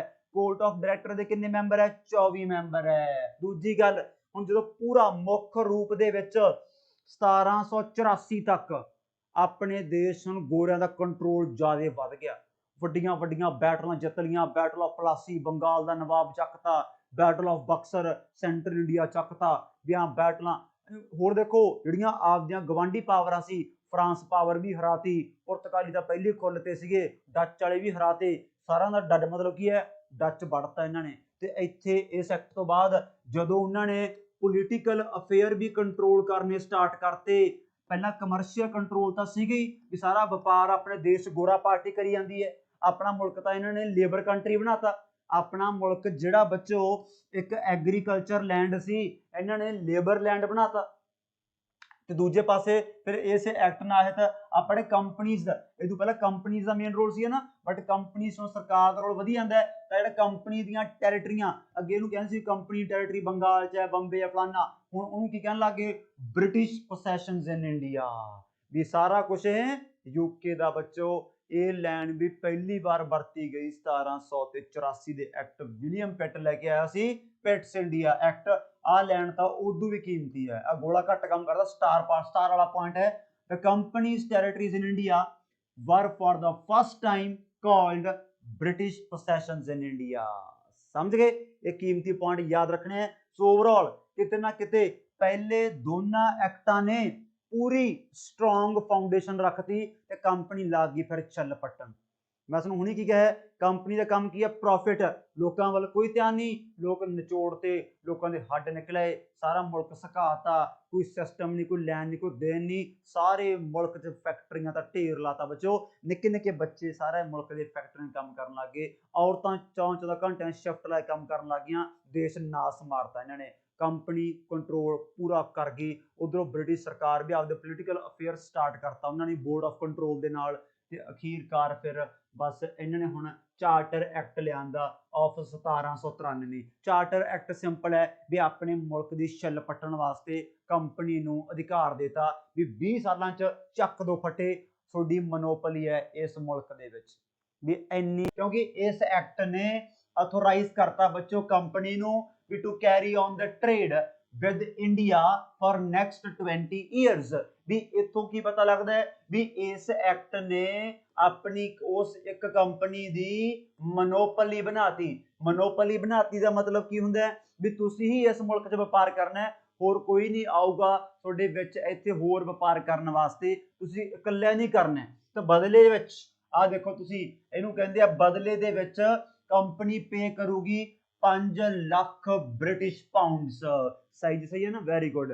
ਹਾਂ, ਕੰਪਨੀ ਪੇ ਕਰੂਗੀ 5 ਲੱਖ ਬ੍ਰਿਟਿਸ਼ ਪਾਉਂਡਸ ਐਨੂਅਲੀ, ਜਿਹੜਾ ਕਿ ਉਹਨਾਂ ਦਾ ਮਤਲਬ ਸਰਪਲਸ ਰੈਵਨਿਊ ਹੋਊਗਾ। ਸਰਪਲਸ ਮਤਲਬ ਖਰਚਾ ਪਾਣੀ ਕੱਢਣ ਤੋਂ ਬਾਅਦ। ਇਮੇਜਿਨ ਕਰ ਸਕਦੇ ਹਾਂ ਆਪਾਂ ਵੀ ਖਰਚਾ ਪਾਣੀ ਕੱਢਣ ਤੋਂ ਬਾਅਦ ਵੀ 5 ਲੱਖ ਰੈਵਨਿਊ ਬ੍ਰਿਟਿਸ਼ ਪਾਉਂਡ। ਕਮਾਲ ਦੀ ਗੱਲ ਹੈ। ਤਾਂ ਹੀ ਤਾਂ ਆਪਣੇ ਮੁਲਕ ਦੇ ਬਹੁਤ ਵਿਦਵਾਨ ਪਰਸਨੈਲਿਟੀਆਂ ਅੱਗੇ ਆਪਾਂ ਹਿਸਟਰੀ 'ਚ ਪੜਾਂਗੇ, ਉਹ ਜ਼ੋਰ ਪਾਉਣਗੇ ਵੀ ਯੂਕੇ ਕੀ ਸੀਗਾ? ਨੰਗ ਮੁਲਕ ਹੈ, ਭੁੱਖੇ ਮਰਦੇ ਸੀ, ਵੀ ਉਹਨਾਂ ਦੀ ਇਕਨੋਮੀ ਆਪਣੇ ਗਿੱਟੇ ਵਰਗੀ ਸੀ। ਉਹ ਸਾਰੇ ਮੁਲਕ ਦੀ, ਆਪਣੇ ਮੁਲਕ ਦੀ ਸਾਰੀ ਵੈਲਥ ਨਿਚੋੜ ਕੇ, ਸਾਰਾ ਪੈਸਾ ਨਿਚੋੜ ਕੇ ਆਪਦੇ ਦੇਸ਼ 'ਚ ਲੈ ਗਏ, ਆਪਦਾ ਮੁਲਕਾਂ ਸ਼ਾਹੀ ਬਣਾ ਲਿਆ ਤੇ ਆਪਣਾ ਮੁਲਕ ਜਮਾ ਕੀ ਹੈ ਸੜਕ ਤੇ ਲਿਆਂਦਾ, ਆਪਣਾ ਮੁਲਕ ਜਮਾ ਕੰਗਾਲ ਕਰਤਾ। ਇਹ ਤਾਂ ਹੀ ਤਾਂ ਆਪਣੇ ਅੱਗੇ ਬਹੁਤ ਇਤਿਹਾਸਕਾਰ ਜ਼ੋਰ ਦੇਣਗੇ। ਅੱਜ ਵੀ ਲੀਡਰ ਬਹੁਤ ਆਪਣੇ ਦਿੰਦੇ ਹੈ ਵੀ ਯੂਕੇ ਤਾਂ ਕੁਝ ਵੀ ਨਹੀਂ ਸੀ ਹੁੰਦਾ, 1793 ਦੀ ਗੱਲ ਹੈ, ਉਦੋਂ ਇਹਨਾਂ ਨੇ ਪਾਉਂਡ ਆਪਣੇ ਦੇਸ਼ 'ਚ ਭੇਜੇ। ਆ ਪਾਉਂਡ ਕਿੱਥੋਂ ਜਾ ਰਹੇ ਹੈ? ਆਪਣੇ ਦੇਸ਼ 'ਚ ਜਾ ਰਹੇ ਹੈ, ਆਪਣੇ ਧਰਤੀ ਤੋਂ ਜਾ ਰਹੇ ਹੈ, ਆਪਣੇ ਮੁਲਕ ਦੀ ਕਮਾਈ ਤੋਂ ਜਾ ਰਹੇ ਹੈ। ਹੁਣ ਆਪਾਂ ਆਪ ਸੋਚੋ। ਤੇ ਦੂਜੀ ਗੱਲ, ਮੈਂ ਤੁਹਾਨੂੰ ਕੀ ਕਿਹਾ ਸੀ ਵੀ ਕੰਪਨੀ ਕਦੋਂ ਪਿੱਟਦੀ ਹੁੰਦੀ ਹੈ? ਕੰਪਨੀ ਪਿੱਟਦੀ ਹੁੰਦੀ ਹੈ ਜਦੋਂ ਆਪਣੇ ਜਿਹੜੇ ਕੰਪਨੀ ਦੇ ਆਫੀਸ਼ੀਅਲਸ ਹੈ, ਜਿਹੜੇ ਕੰਪਨੀ 'ਚ ਕੰਮ ਕਰਦੇ ਹੈ, ਉਹ ਜਾਂ ਤਾਂ ਆਪਣੇ ਰਾਜੇ ਨਾਲ ਹੱਥ ਹੁੱਥ ਮਿਲਾ ਲੈਂਦੇ ਹੈ, ਜਾਂ ਕਰਪਸ਼ਨ ਚਾਰजेस ਫਸ ਜਾਂਦੇ ਹੈ, ਵੀ ਜਾਂ ਵਗੈਰਾ ਵਗੈਰਾ ਵਹਿਬਤਾਂ ਦੇ ਵੀ ਗਿਫਟ ਗੁਫਟ ਲੈਣ ਲੱਗ ਜਾਂਦੇ ਹੈ, ਲਾਲਚੀ ਹੋ ਜਾਂਦੇ ਹੈ। ਤਾਂ ਇਸ ਐਕਟ ਨੇ ਬੱਚੋ ਇਹ ਵੀ ਕਹਿਤਾ ਵੀ ਕੋਈ ਵੀ ਵਿਦਾਊਟ ਪਰਮਿਸ਼ਨ ਕੋਈ ਵੀ ਸੀਨੀਅਰ ਕੰਪਨੀ ਆਫੀਸ਼ੀਅਲ ਮਤਲਬ ਲੀਵ ਨਹੀਂ ਕਰੂਗਾ ਇੰਡੀਆ ਨੂੰ, ਵੀ ਪਲ ਪਲ ਦੀ ਜਾਣਕਾਰੀ ਦੇਊਗਾ ਵੀ ਇੰਨੇ ਵੱਜ ਕੇ ਇੰਨੇ ਮਿੰਟ ਤੇ ਮੈਂ ਕਿੱਥੇ ਆ ਕਿੱਥੇ ਆ ਕਿੱਥੇ ਆ, ਵੀ ਫੇਰ ਹੀ ਕੰਪਨੀ ਪੈਸਾ ਵੱਢੂਗੀ। ਵੀ ਜੇ ਵਿੱਚ ਕੰਪਨੀ ਦੇ ਬੰਦੇ ਆਪਣੇ ਮੁਲਕ ਦੇ ਰਾਜੇ ਨਾਲ ਮਿਲ ਮੁਲ ਗਏ ਫਿਰ ਵੀ ਕੰਮ ਟੇਢਾ ਹੋ ਸਕਦਾ ਹੈ। ਸੋ ਇਹ ਚਾਰਟਰ ਐਕਟ ਬੱਚੋ ਐਡਾ ਕੀ ਹੈ? ਇਹਨਾਂ ਮੈਨੂੰ ਵੀ ਪਹਿਲੇ ਹੀ ਹੈ, ਇਹ 20 ਸਾਲਾਂ ਵਾਸਤੇ ਹੈ। ਇਹਦਾ ਮਤਲਬ ਤੁਸੀਂ ਇੱਕ ਚੀਜ਼ ਤਾਂ ਕੈਚ ਕਰ ਲਈ ਹੋਊਗੀ ਵੀ ਚਾਰਟਰ ਐਕਟ ਜੋ ਰੀਨਿਊ ਹੋਇਆ ਕਰੂਗਾ ਉਹ 20 ਸਾਲਾਂ ਬਾਅਦ ਹੋਇਆ ਕਰੂਗਾ। ਜਿਵੇਂ ਆ 1793 ਹੈ, ਫਿਰ 1813 ਹੈ, ਫਿਰ 1833, ਫਿਰ 1853 ਆगे देखेंगे ਆਪਾਂ। ਅੱਜ ਦੀ ਕਲਾਸ 'ਚ ਆਪਾਂ ਇਹੀ ਦੇਖਣਾ ਹੈ। ਜਿਵੇਂ ਲਾਸਟ ਕਲਾਸ 'ਚ ਆਪਾਂ ਪਹਿਲਾ ਮਤਲਬ ਸਿਸਟਮ ਦੇਖ ਲਿਆ, ਅੱਜ ਸਮਝ ਲਓ ਦੂਜਾ ਫੇਸ ਦੇਖਾਂਗੇ, ਤੇ ਕੱਲ ਨੂੰ ਆਪਾਂ ਤੀਜਾ ਫੇਸ ਦੇਖਾਂਗੇ। ਤੀਜਾ ਫੇਸ ਬੜਾ ਧਾਕੜ ਹੋਊਗਾ, ਇਹਦਾ ਕਿਤੇ ਧਾਕੜ ਹੈ, ਕਿਉਂਕਿ ਹੁਣ ਐਂ ਤਾਂ ਹੈ ਨਹੀਂ, ਵੀ ਜਿਵੇਂ ਗੋਰਾ ਪਾਰਟੀ ਚਾਹੂਗੀ ਵੀ ਦੁਨੀਆ ਉਵੇਂ ਚੱਲੂਗੀ। ਰੱਬ ਤਾਂ ਹੈਗਾ, ਰੱਬ ਤਾਂ ਦੇਖਦਾ। ਆਪਾਂ ਅਕਸਰ ਹੀ ਕਹਿਣੀ ਆਪਣੇ ਘਰਾਂ 'ਚ, ਆਪਣੀ ਬੇਬੇ ਕਹਿੰਦੀ, ਆਪਣਾ ਬਾਪੂ ਕਹਿੰਦਾ ਹੈ ਵੀ ਰੱਬ ਸਾਰੇ ਹਿਸਾਬ ਕਿਤਾਬ ਪੁੱਤਰਾ ਇੱਥੇ ਹੀ ਪੂਰੇ ਕਰਦਾ। ਜਿਹੜੀ ਗੋਰਾ ਪਾਰਟੀ ਬੜੀ ਤੱਤੀ ਹੋਈ ਫਿਰਦੀ ਹੈ ਨਾ, ਠਾੜਤਾ ਪਤੰਦਰ ਨੇ। ਕੌਣ ਆ ਗਿਆ? ਨਪੋਲੀਅਨ ਆ ਗਿਆ ਬੱਚੋ। ਯੂਰਪ ਦੇ ਵਿੱਚ ਕੌਣ ਆ ਗਿਆ? ਨਪੋਲੀਅਨ। ਮਤਲਬ ਨਪੋਲੀਅਨ ਦਾ ਰਾਈਸ ਹੋ ਗਿਆ, ਤੇ ਮੈਂ ਕਹਿੰਦਾ ਸਾਰੇ ਯੂਰਪ ਦੇ ਕਬਜ਼ਾ ਪਤੰਦਰ ਕੱਲੀ ਕਰੀ ਬੈਠਾ ਹੈ। ਹੁਣ ਪੜਾਕੇ ਪੈਣਗੇ ਉੱਥੇ ਯੂਕੇ ਵਾਲਿਆਂ ਦੇ, ਜਿਹੜੀ ਕੰਪਨੀ ਨੂੰ ਵੀ ਤੁਹਾਨੂੰ ਮੋਨੋਪੋਲੀ ਦਿੱਤੀ ਹੈ, ਤੁਸੀਂ ਕੱਲੀ ਵਪਾਰ ਕਰੋ। ਹੁਣ ਸਾਰਾ ਯੂਕੇ ਕਹੂ, ਸਾਰਾ ਇੰਗਲੈਂਡ ਕਹੂ ਵੀ ਸਾਨੂੰ ਤਾਂ ਭਾਈ ਆਪ ਸਾਡੇ ਵਾਸਤੇ ਦਰਵਾਜ਼ੇ ਖੋਲੋ, ਅਸੀਂ ਤਾਂ ਆਪ ਏਸ਼ੀਆ 'ਚ ਜਾਣਾ ਹੈ। ਕਿਉਂ? ਸਾਡਾ ਇੱਥੇ ਭੰਬੜਾ ਭੂੰ ਹੋਇਆ ਪਿਆ, ਕਿਉਂਕਿ ਨਪੋਲੀਅਨ ਨੇ ਬੈਨ ਲਵਾਤਾ ਸਾਰੇ ਯੂਰਪ ਦੇ ਮੁਲਕਾਂ ਨੂੰ। ਕਹਿਤਾ ਵੀ ਜੇ ਕਿਸੇ ਮੁਲਕ ਨੇ ਯੂਕੇ ਦਾ ਸਮਾਨ ਆਪਦੇ ਮੁਲਕ 'ਚ ਇੰਪੋਰਟ ਕੀਤਾ, ਕਹਿੰਦਾ ਹਿਸਾਬ ਲਾ ਲਿਓ, ਸਣੇ ਸਮਾਨ ਚੱਕ ਕੇ ਪਾਣੀ 'ਚ ਠੋਕੂਗਾ। ਇਹ ਬੰਦੇ ਨੇ ਕਾਨੂੰਨ ਬਣਾਤੇ 1806 ਦੇ ਵਿੱਚ, Berlin decree of 1806, Milan decree of 1807। Decree ਚੱਕਰ ਤੇ ਨਾ ਤੁਸੀਂ ਪਿਓ, ਤੁਸੀਂ ਕੀ ਦੇਖਣਾ ਹੈ ਵੀ ਨਪੋਲੀਅਨ ਨੇ ਬੈਨ ਲਵਾਤਾ ਇੱਕ ਹਿਸਾਬ ਨਾਲ। ਸੋ ਇਹ ਐਕਟ ਅਸਲ ਦੇ ਵਿੱਚ ਤਾਂ ਖਰੀ ਇਹਨਾਂ ਨਾਲ ਐ ਹੋ ਗਈ, ਹਲੇ ਇਹਦੇ 20 ਸਾਲ ਪੂਰੇ ਹੋਏ ਵੀ ਨਹੀਂ ਸੀ, ਉਹਨੇ ਤਾਂ 1800 'ਚ ਪੜਾਕੇ ਪਾਤੇ ਨਪੋਲੀਅਨ, 1800 ਦੇ ਵਿੱਚ ਹੀ। ਤੇ ਉੱਥੋਂ ਦੇ ਸਾਰੇ ਹੋਰ ਵਪਾਰੀਆਂ ਦਾ ਦਿਵਾਲਾ ਨਿਕਲ ਗਿਆ। ਹੁਣ ਦਿਵਾਲਾ ਨਿਕਲ ਗਿਆ, ਹੁਣ ਉਹ ਕਹਿੰਦੇ ਵੀ ਤੁਸੀਂ ਕੰਪਨੀ ਨੂੰ ਕੱਲੀ ਨੂੰ ਕਿਵੇਂ ਮੋਨੋਪੋਲੀ ਦਿੱਤੀ ਹੈ? ਅਸੀਂ ਵੀ ਤੁਹਾਡੇ ਮੁਲਕ ਦੇ ਲੋਕ ਹਾਂ, ਸਾਨੂੰ ਤਾਂ ਆਪ ਪਰਮਿਸ਼ਨ ਦਿਓ, ਅਸੀਂ ਤਾਂ ਆਪ ਉੱਥੇ ਵਪਾਰ ਕਰਨ ਜਾਣਾ। ਲਓ ਫਿਰ ਚਾਰਟਰ ਐਕਟ 1813 ਆ ਰਿਹਾ ਬੱਚੋ। ਇਹ ਪਾਸ ਕੀਤਾ ਸੀ ਬ੍ਰਿਟਿਸ਼ ਪਾਰਲੀਮੈਂਟ ਨੇ ਟੂ ਰੀਨਿਊ ਦਾ ਚਾਰਟਰ, ਜੋ ਪਿਛਲਾ ਲਾਇਸੈਂਸ ਹੈ, ਕੰਟਰੈਕਟ ਹੈ, ਸਰਟੀਫਿਕੇਟ ਹੈ, ਉਹਨੂੰ ਰੀਨਿਊ ਕਰਨ ਵਾਸਤੇ। ਬਟ ਆ ਪੜੋ ਲੈਣ, ਇੱਥੇ ਸਵਾਦ ਆ ਗਿਆ।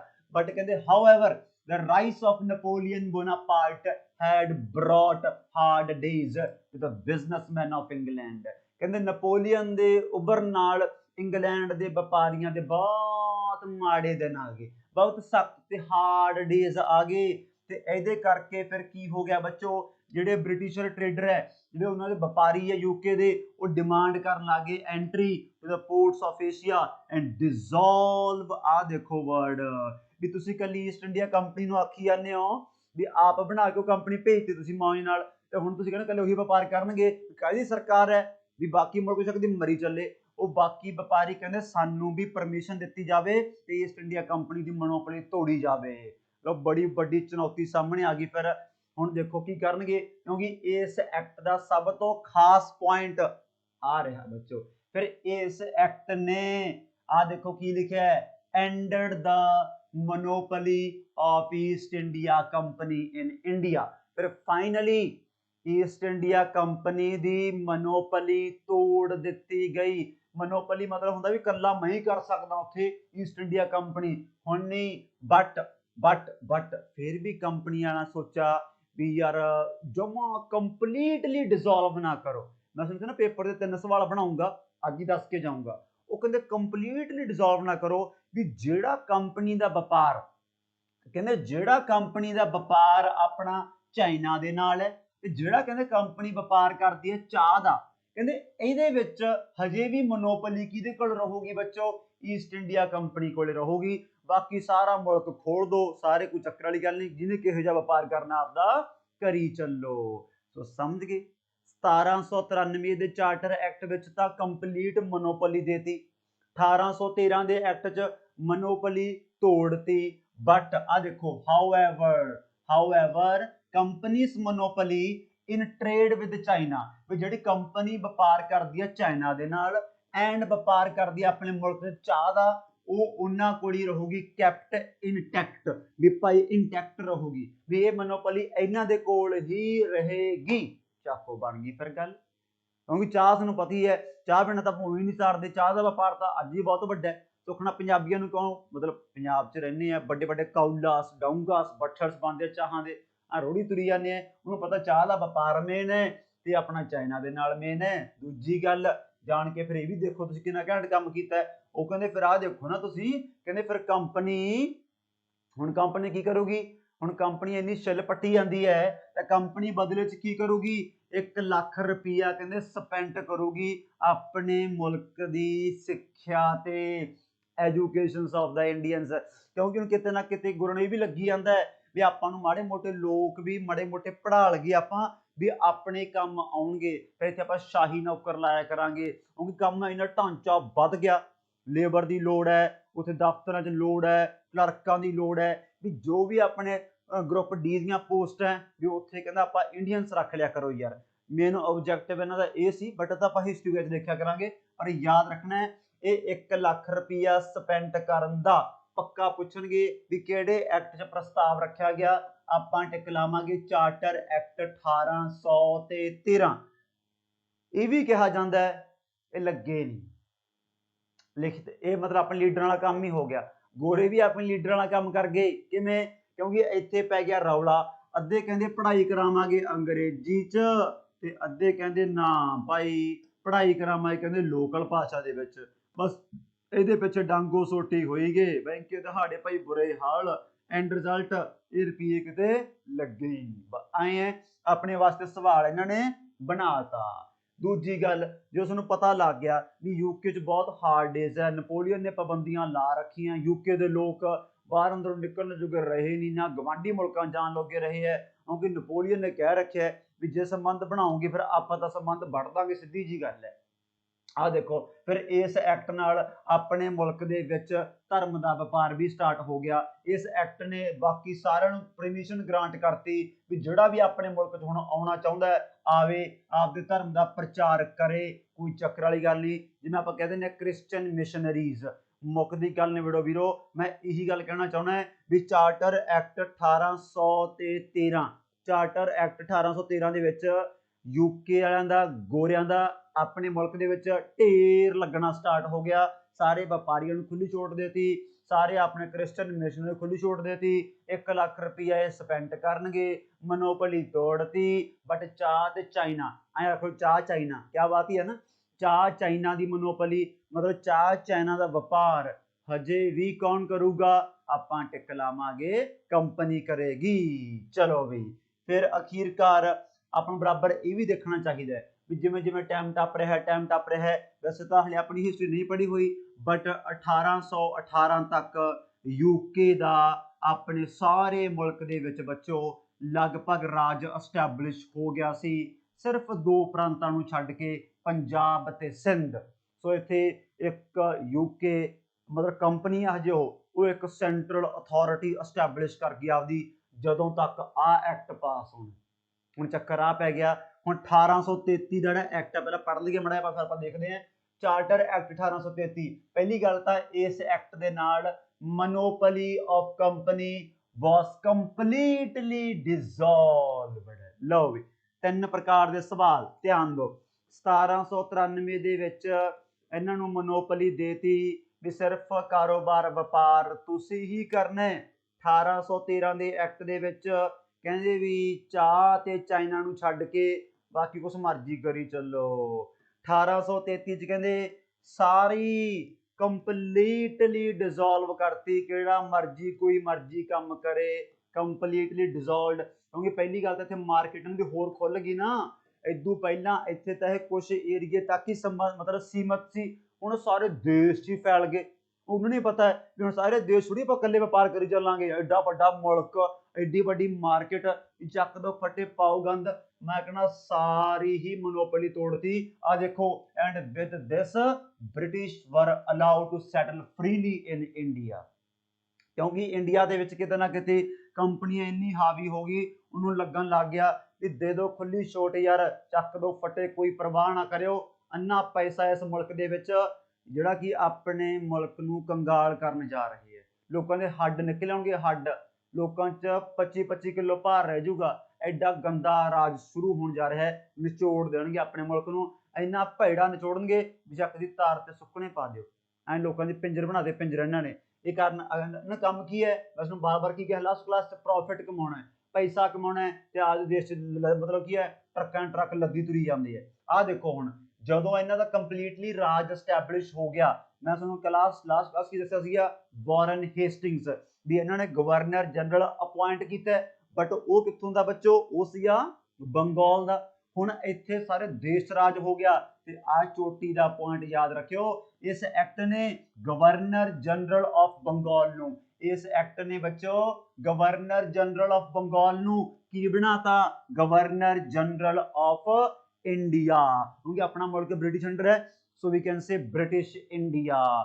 ਸਮਝ ਗਏ? ਇਹ ਚੀਜ਼ ਵੀ ਆਪਾਂ ਯਾਦ ਰੱਖਣੀ ਹੈ। ਸੋ ਕੁੱਲ ਮਿਲਾ ਕੇ ਇੱਕ ਤਾਂ ਮੋਨੋਪੋਲੀ ਕੰਪਲੀਟਲੀ ਖਤਮ ਕਰਤੀ, ਤੇ ਦੂਜੇ ਪਾਸੇ ਆਪਣੇ ਗਵਰਨਰ ਜਨਰਲ ਆਫ ਬੰਗਾਲ ਨੂੰ ਗਵਰਨਰ ਜਨਰਲ ਆਫ ਇੰਡੀਆ ਬਣਾਤਾ। ਤੇ ਉਹ ਪਹਿਲਾ कौन सी बच्चों? Lord William Bentinck. वो पहला कौन था? Lord William Bentinck. ਉੱਥੇ ਪਹਿਲਾ कौन ਸੀ? ਵਾਰਨ ਹੇਸਟਿੰਗਸ। ਬਟ ਇਹ ਆਪਣੇ ਦੇਸ਼ ਦਾ ਪਹਿਲਾ ਹੈ, ਸੋ ਆਪਾਂ ਇਹ ਵੀ ਕਹਿ ਸਕਦੇ ਹਾਂ ਵੀ ਇਹਦੇ ਨਾਲ ਹੁਣ ਸਟਰੋਂਗ ਸੈਂਟਰਲ ਅਥਾਰਟੀ ਐਸਟੈਬਲਿਸ਼ ਕਰ ਲਈ। ਹੁਣ ਤੁਸੀਂ ਦੇਖੋ ਵੀ ਸਾਰੇ ਦੇਸ਼ 'ਚ ਰਾਜ ਸਟਾਰਟ ਹੋ ਗਿਆ, ਸਾਰੇ ਦੇਸ਼ 'ਚ ਰਾਜ ਸਟਾਰਟ ਹੋ ਰਿਹਾ ਕਿਸਾਨ ਕੰਪਨੀ ਦਾ। ਅੱਗੇ ਤਾਂ ਕੁਛ ਐ ਮਤਲਬ ਖੂੰਜਾਂ ਤੇ ਬੈਠੇ ਸੀ ਮੁਲਕ 'ਚ, ਸਾਰੇ ਦੇਸ਼ 'ਚ ਰਾਜ ਸਟੈਬਲਿਸ਼ ਕਰ ਲਿਆ। ਹੁਣ ਇਹਦਾ ਮਤਲਬ ਹੁਣ ਇਹ ਆਪਣੇ ਲਾਅ ਨੂੰ ਵੀ ਕੋਡੀਫਾਈ ਕਰਨ ਜਾ ਰਹੇ ਹੈ। ਹੁਣ ਪਾਵਰ ਅਕਵਾਇਰ ਕਰਕੇ ਹੁਣ ਆਪਣੇ ਦੇਸ਼ ਦੇ ਵਿੱਚ ਅਗਲੀ ਲਾਈਨ ਪੜੋ, ਹੁਣ ਆਪਣੇ ਦੇਸ਼ 'ਚ ਕੀ ਕਰਨਗੇ ਬੱਚੋ? This act is considered to be an attempt to codify. ਹੁਣ ਜੋ ਦੇਸ਼ ਕਬਜ਼ਾ ਹੋ ਗਿਆ, ਕਬਜ਼ਾ ਹੋਣ ਤੋਂ ਬਾਅਦ ਫਿਰ ਤੁਹਾਨੂੰ ਪਤਾ ਹੀ ਹੈ, ਜਿਹਦਾ ਕਬਜ਼ਾ ਹੁੰਦਾ ਹੈ ਉਹ ਖੱਪ ਤਾਂ ਪਾਊਗਾ। ਉਹ ਖੱਪ ਕੀ ਪਾਊਗਾ? ਹੁਣ ਸਾਰੇ ਇੰਡੀਅਨ ਲਾਜ਼ ਇਹ ਬਣਾਉਣਗੇ, ਕੋਡੀਫਾਈ ਕਰਨਗੇ। ਹੁਣ ਤੁਸੀਂ ਆਪ ਦੇਖੋ, ਜਿਹੜਾ ਕੰਮ ਆਪਣੇ ਮੁਲਕ 'ਚ ਰਾਜਾਂ ਦਾ ਹੁੰਦਾ ਸੀ, ਅੱਗੇ ਤਾਂ ਚਲੋ ਆਮ ਲੋਕਾਂ ਦੇ ਵਿਚਾਰਿਆਂ ਦੇ ਪੈਂਦੀਆਂ ਸੀ, ਆਮ ਲੋਕ ਨਿਚੋੜਦੀ ਸੀ ਕੰਪਨੀ। ਹੁਣ ਤਾਂ ਕੰਪਨੀ ਰਾਜਾਂ ਵਾਲੇ ਕੰਮ ਵੀ ਕਰਨ ਲੱਗ ਗਈ। ਹੁਣ ਲੱਗੂ ਰਾਜਾਂ ਦੀ ਅੱਗ, ਵੀ ਹੁਣ ਤਾਂ ਅੱਗ ਆਪਣੇ ਘਰ ਤੱਕ ਪਹੁੰਚੀ ਜਾਂਦੀ ਹੈ। ਇਹ ਤਾਂ ਲਾਅ ਬਣਾਈ ਜਾਂਦੇ ਆ। ਕਮਾਲ ਦੀ ਗੱਲ ਹੈ ਕਿ ਨਹੀਂ? ਰਾਜਾ ਕਦ ਹੈ? ਸਵਾਹ ਰਾਜਾ ਹੋ, ਵੀ ਲਾਅ ਬਾਹਰੋਂ ਆ ਗਏ ਬੰਦੇ, ਉਹ ਬਣਾਉਣ ਲੱਗ ਗਏ ਆਪਣੇ ਦੇਸ਼ 'ਚ। ਆ ਦੇਖੋ, ਇੰਡੀਆ ਫਸਟ ਲਾਅ ਕਮਿਸ਼ਨ ਬਿਠਾ ਦਿੱਤਾ ਗਿਆ ਬੱਚੋ। ਇਹ ਚਾਰਟਰ ਐਕਟ 1833 ਦਾ, ਇਹ ਚਾਰਟਰ ਐਕਟ 1833 ਸਭ ਤੋਂ ਗੁੱਡ ਪੁਆਇੰਟ ਹੈ। ਇੰਡੀਆ ਦਾ ਪਹਿਲਾ ਲਾਅ ਕਮਿਸ਼ਨ ਵਾਸ ਸੈਟ ਅਪ ਅੰਡਰ ਦਿਸ ਐਕਟ, ਤੇ ਲਾਰਡ ਮਕੌਲੇ ਬੱਚੋ ਇਹਦਾ ਪਹਿਲਾ ਚੇਅਰਮੈਨ ਸੀ। ਅਗੇਨ ਸਟਾਰ ਪੁਆਇੰਟ ਹੈ, ਯਾਦ ਰੱਖਿਓ। ਲਾਰਡ ਮਕੌਲੇ, ਵਿਲੀਅਮ ਬੈਂਟਿਕ, ਵਾਰਨ ਹੇਸਟਿੰਗਸ, ਇਹ ਸਾਰੇ ਹੀ ਬੰਦੇ ਆਪਾਂ ਯਾਦ ਰੱਖਣੇ ਆ। ਸਮਝ ਗਏ? ਹੁਣ ਇੱਥੇ ਕੰਮਕਾਰ ਪੂਰਾ ਇਹਨਾਂ ਦਾ ਕੀ ਆ? ਵੱਧ ਗਿਆ। ਇੱਥੇ ਕੰਮਕਾਰ ਪੂਰਾ ਹੁਣ ਇਹਨਾਂ ਦਾ ਵੱਧ ਗਿਆ ਤੇ ਕਲੀਅਰ ਹੋ ਗਿਆ ਵੀ ਆਪਣਾ ਹੁਣ ਮੁਲਕ ਕਿਹਦੇ ਅੰਡਰ ਆ ਗਿਆ ਬੱਚੋ? ਆਪਣਾ ਹੁਣ ਮੁਲਕ ਕੰਪਲੀਟਲੀ ਆਪਾਂ ਕਹਿ ਸਕਦੇ ਹਾਂ ਵੀ ਬ੍ਰਿਟਿਸ਼ ਕੰਟਰੋਲ ਦੇ ਅੰਦਰ ਆ ਗਿਆ। ਇਹ ਕਲੀਅਰ ਹੈ ਚਾਰਟਰ ਐਕਟ 1833 ਤੋਂ। ਸਭ ਤੋਂ ਵੱਡੀ ਗੱਲ ਕੀ ਹੈ? ਗਵਰਨਰ ਜਨਰਲ ਆਫ ਬੰਗਾਲ ਕੀ ਬਣ ਗਿਆ ਬੱਚੋ? Governor general of India.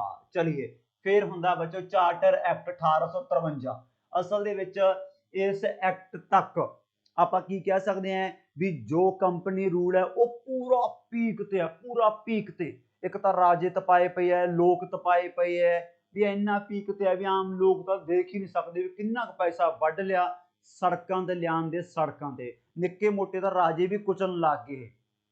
ਹੁਣ ਤੁਸੀਂ ਆਪ ਹਿਸਾਬ ਲਾਓ ਵੀ ਗਾਹਾਂ ਹੁਣ ਅਕਸਰ ਆਪਣਾ ਵੀ ਸਬਰ ਹੈ ਯਾਰ, ਲੋਕਾਂ ਦਾ ਵੀ ਸਬਰ ਹੈ, ਲੋਕਾਂ ਦਾ ਸਬਰ ਵਿਚਾਰਨ ਦਾ ਅੱਜ ਵੀ ਹੈ, ਸਬਰ ਤਾਂ ਟੁੱਟ ਗਿਆ ਰਾਜਿਆਂ ਦਾ ਵੀ ਇਹ ਕਰੀਏ ਚਾਂਬੜੀ ਤੁਰੀ ਜਾਂਦੇ ਹੈ। ਹੁਣ ਤੁਸੀਂ ਆਪ ਹਿਸਾਬ ਲਾਓ, ਜਦੋਂ ਇਹ ਐਕਟ ਪਾਸ ਹੋਇਆ ਇੱਥੇ ਨਾਰਾਜ਼ਗੀ ਕੰਪਨੀ ਨੂੰ ਸ਼ੋ ਹੋਣ ਲੱਗ ਗਈ ਵੀ ਲੈ ਵੀ ਜਿਹੜੀ ਮੁਲਕ ਬੜਾ ਦੁਖੀ ਹੋਇਆ ਬੈਠਾ ਹੈ ਤੇ ਖੁੱਲਣਗੇ ਆਪਾਂ ਨੂੰ। ਹੁਣ ਗੋਰਿਆਂ ਨੂੰ ਦਿਸੀ ਜਾਂਦਾ ਹੈ ਵੀ ਆਪਣਾ ਖਲਾਰਾ ਪਾਉਣਗੇ, ਪਿੰਡਾਂ ਪੁੰਡਾਂ ਸ਼ਹਿਰਾਂ 'ਚ ਵੜਨ ਨਹੀਂ ਦੇਣਾ, ਇਹ ਲੈ ਕੇ ਟੱਬੇ ਮਗਰ ਪੈਣਗੇ, ਅੱਕੇ ਫਿਰਦੇ ਹੈ ਬਸ ਫਿਰ। ਕਿਉਂਕਿ ਇਸ ਨੂੰ ਪਤਾ ਕੀ ਹੈ, ਆਪਾਂ ਨੂੰ ਤਾਂ ਬਿਨਾਂ ਪੜ੍ਹੇ ਪਤਾ ਹੋਣਾ ਚਾਹੀਦਾ ਹੈ ਵੀ ਆਪਣੀ ਗੋਰਿਆਂ ਦੇ ਖਿਲਾਫ ਪਹਿਲੀ ਜੰਗ ਕਦੋਂ ਹੋਈ ਹੈ, ਜਿਹਨੂੰ ਆਪਾਂ ਬਚਪਨ ਦੇ ਪੜ੍ਹਦੇ ਆਉਂਦੇ ਹਾਂ, ਰਿਵੋਲਟ ਆਫ 1857। ਇਹ ਆਪਣੇ ਵਿਦਰੋਹ, ਰਿਵੋਲਟ ਦਾ ਮਤਲਬ ਬੱਚੋ ਕੀ ਹੁੰਦਾ ਹੈ, ਵਿਦਰੋਹ ਹੋਊਗਾ ਗੋਰਿਆਂ ਦੇ ਖਿਲਾਫ 1857 ਦੇ ਵਿੱਚ। ਬਟ ਗੋਰਿਆਂ ਨੂੰ ਚੰਗੀ ਤਰ੍ਹਾਂ ਪਤਾ ਹੈ ਵੀ ਇਹ ਨਾਰਾਜ਼ਗੀ ਦਾ, ਪਰ ਉਹ ਨਾਰਾਜ਼ਗੀ ਨੂੰ ਕਿਤੇ ਨਾ ਕਿਤੇ ਕੰਟਰੋਲ ਕਰਨ ਦੀ ਕੋਸ਼ਿਸ਼ ਕਰਨਗੇ, ਕਿਤੇ ਨਾ ਕਿਤੇ ਕੰਪਨੀ ਨੂੰ ਥੋੜਾ ਜਿਹਾ ਬੈਕਫੁੱਟ ਤੇ ਕਰਨ ਦੀ ਕੋਸ਼ਿਸ਼ ਕਰਨਗੇ, ਕਿਉਂਕਿ ਯੂਕੇ ਵਾਲਿਆਂ ਨੂੰ ਦਿਸੀ ਜਾਂਦਾ ਹੈ ਵੀ ਜਨਤਾ ਕੰਪਨੀ ਤੋਂ ਖਫਾ ਹੋ ਗਈ, ਵੀ ਕੰਪਨੀ ਨੇ ਮੁਲਕ ਨੂੰ ਤਬਾਹ ਕੀਤਾ, ਕੰਗਾਲ ਕੀਤਾ। ਇਹ ਲੋਕਾਂ ਨੂੰ ਕਲੀਅਰ ਹੈ। ਆ ਦੇਖੋ ਫਿਰ ਇਹਨੇ ਕੀ ਕੀਤਾ। ਪਹਿਲੀ ਗੱਲ ਤਾਂ ਯਾਦ ਰੱਖਿਓ ਵੀ ਇਹ ਲਾਸਟ ਚਾਰਟਰ ਐਕਟ ਹੈ 1793, 1813, 1833 ਤੇ 1853। ਦੂਜੀ ਗੱਲ ਮੈਂ ਤੁਹਾਨੂੰ ਕੀ ਪੜਾਇਆ ਸੀ ਵੀ ਕੰਪਨੀ ਨੂੰ ਕੌਣ ਚਲਾਉਂਦਾ ਹੈ, ਡਾਇਰੈਕਟਰ। ਯਾਦ ਹੈ ਨਾ, ਕੋਰਟ ਆਫ ਡਾਇਰੈਕਟਰ ਯਾਦ ਰੱਖਣੀ ਹੈ। ਕਿੰਨੇ ਮੈਂਬਰ ਸੀ, 24। ਤਾਂ ਇਸ ਐਕਟ ਨੇ ਰਿਡਿਊਸ ਕਰਤੇ number of directors of the company from 24 ਤੋਂ 18। ਇਹ ਚੀਜ਼ ਆਪਾਂ ਹੀ ਯਾਦ ਰੱਖਣੀ ਹੈ। ਸਭ ਤੋਂ ਵੱਡੀ ਗੱਲ ਆਹ ਦੇਖੋ, ਸਟਾਰ ਪੁਆਇੰਟ ਪਾ ਕੇ ਇੱਥੋਂ ਪਤਾ ਲੱਗ ਗਿਆ ਵੀ ਹੁਣ ਯੂਕੇ ਵਾਲਿਆਂ ਤੋਂ ਢਾਂਚਾ ਲੋਟ ਨਹੀਂ ਆ ਰਿਹਾ, ਲੋਕ ਸੜਕਾਂ ਤੇ ਆ ਰਹੇ ਹੈ, ਰਾਜੇ ਵਿਦਰੋਹ ਕਰਨ ਨੂੰ ਤਿਆਰ ਬੈਠੇ ਹੈ, ਰਾਜ ਹੜੱਪੀ ਤੁਰੀ ਜਾਂਦੀ ਹੈ, ਰਾਜ ਐਡਮਿਨਿਸਟ੍ਰੇਸ਼ਨ ਸਿਸਟਮ ਹਿੱਲ ਗਿਆ।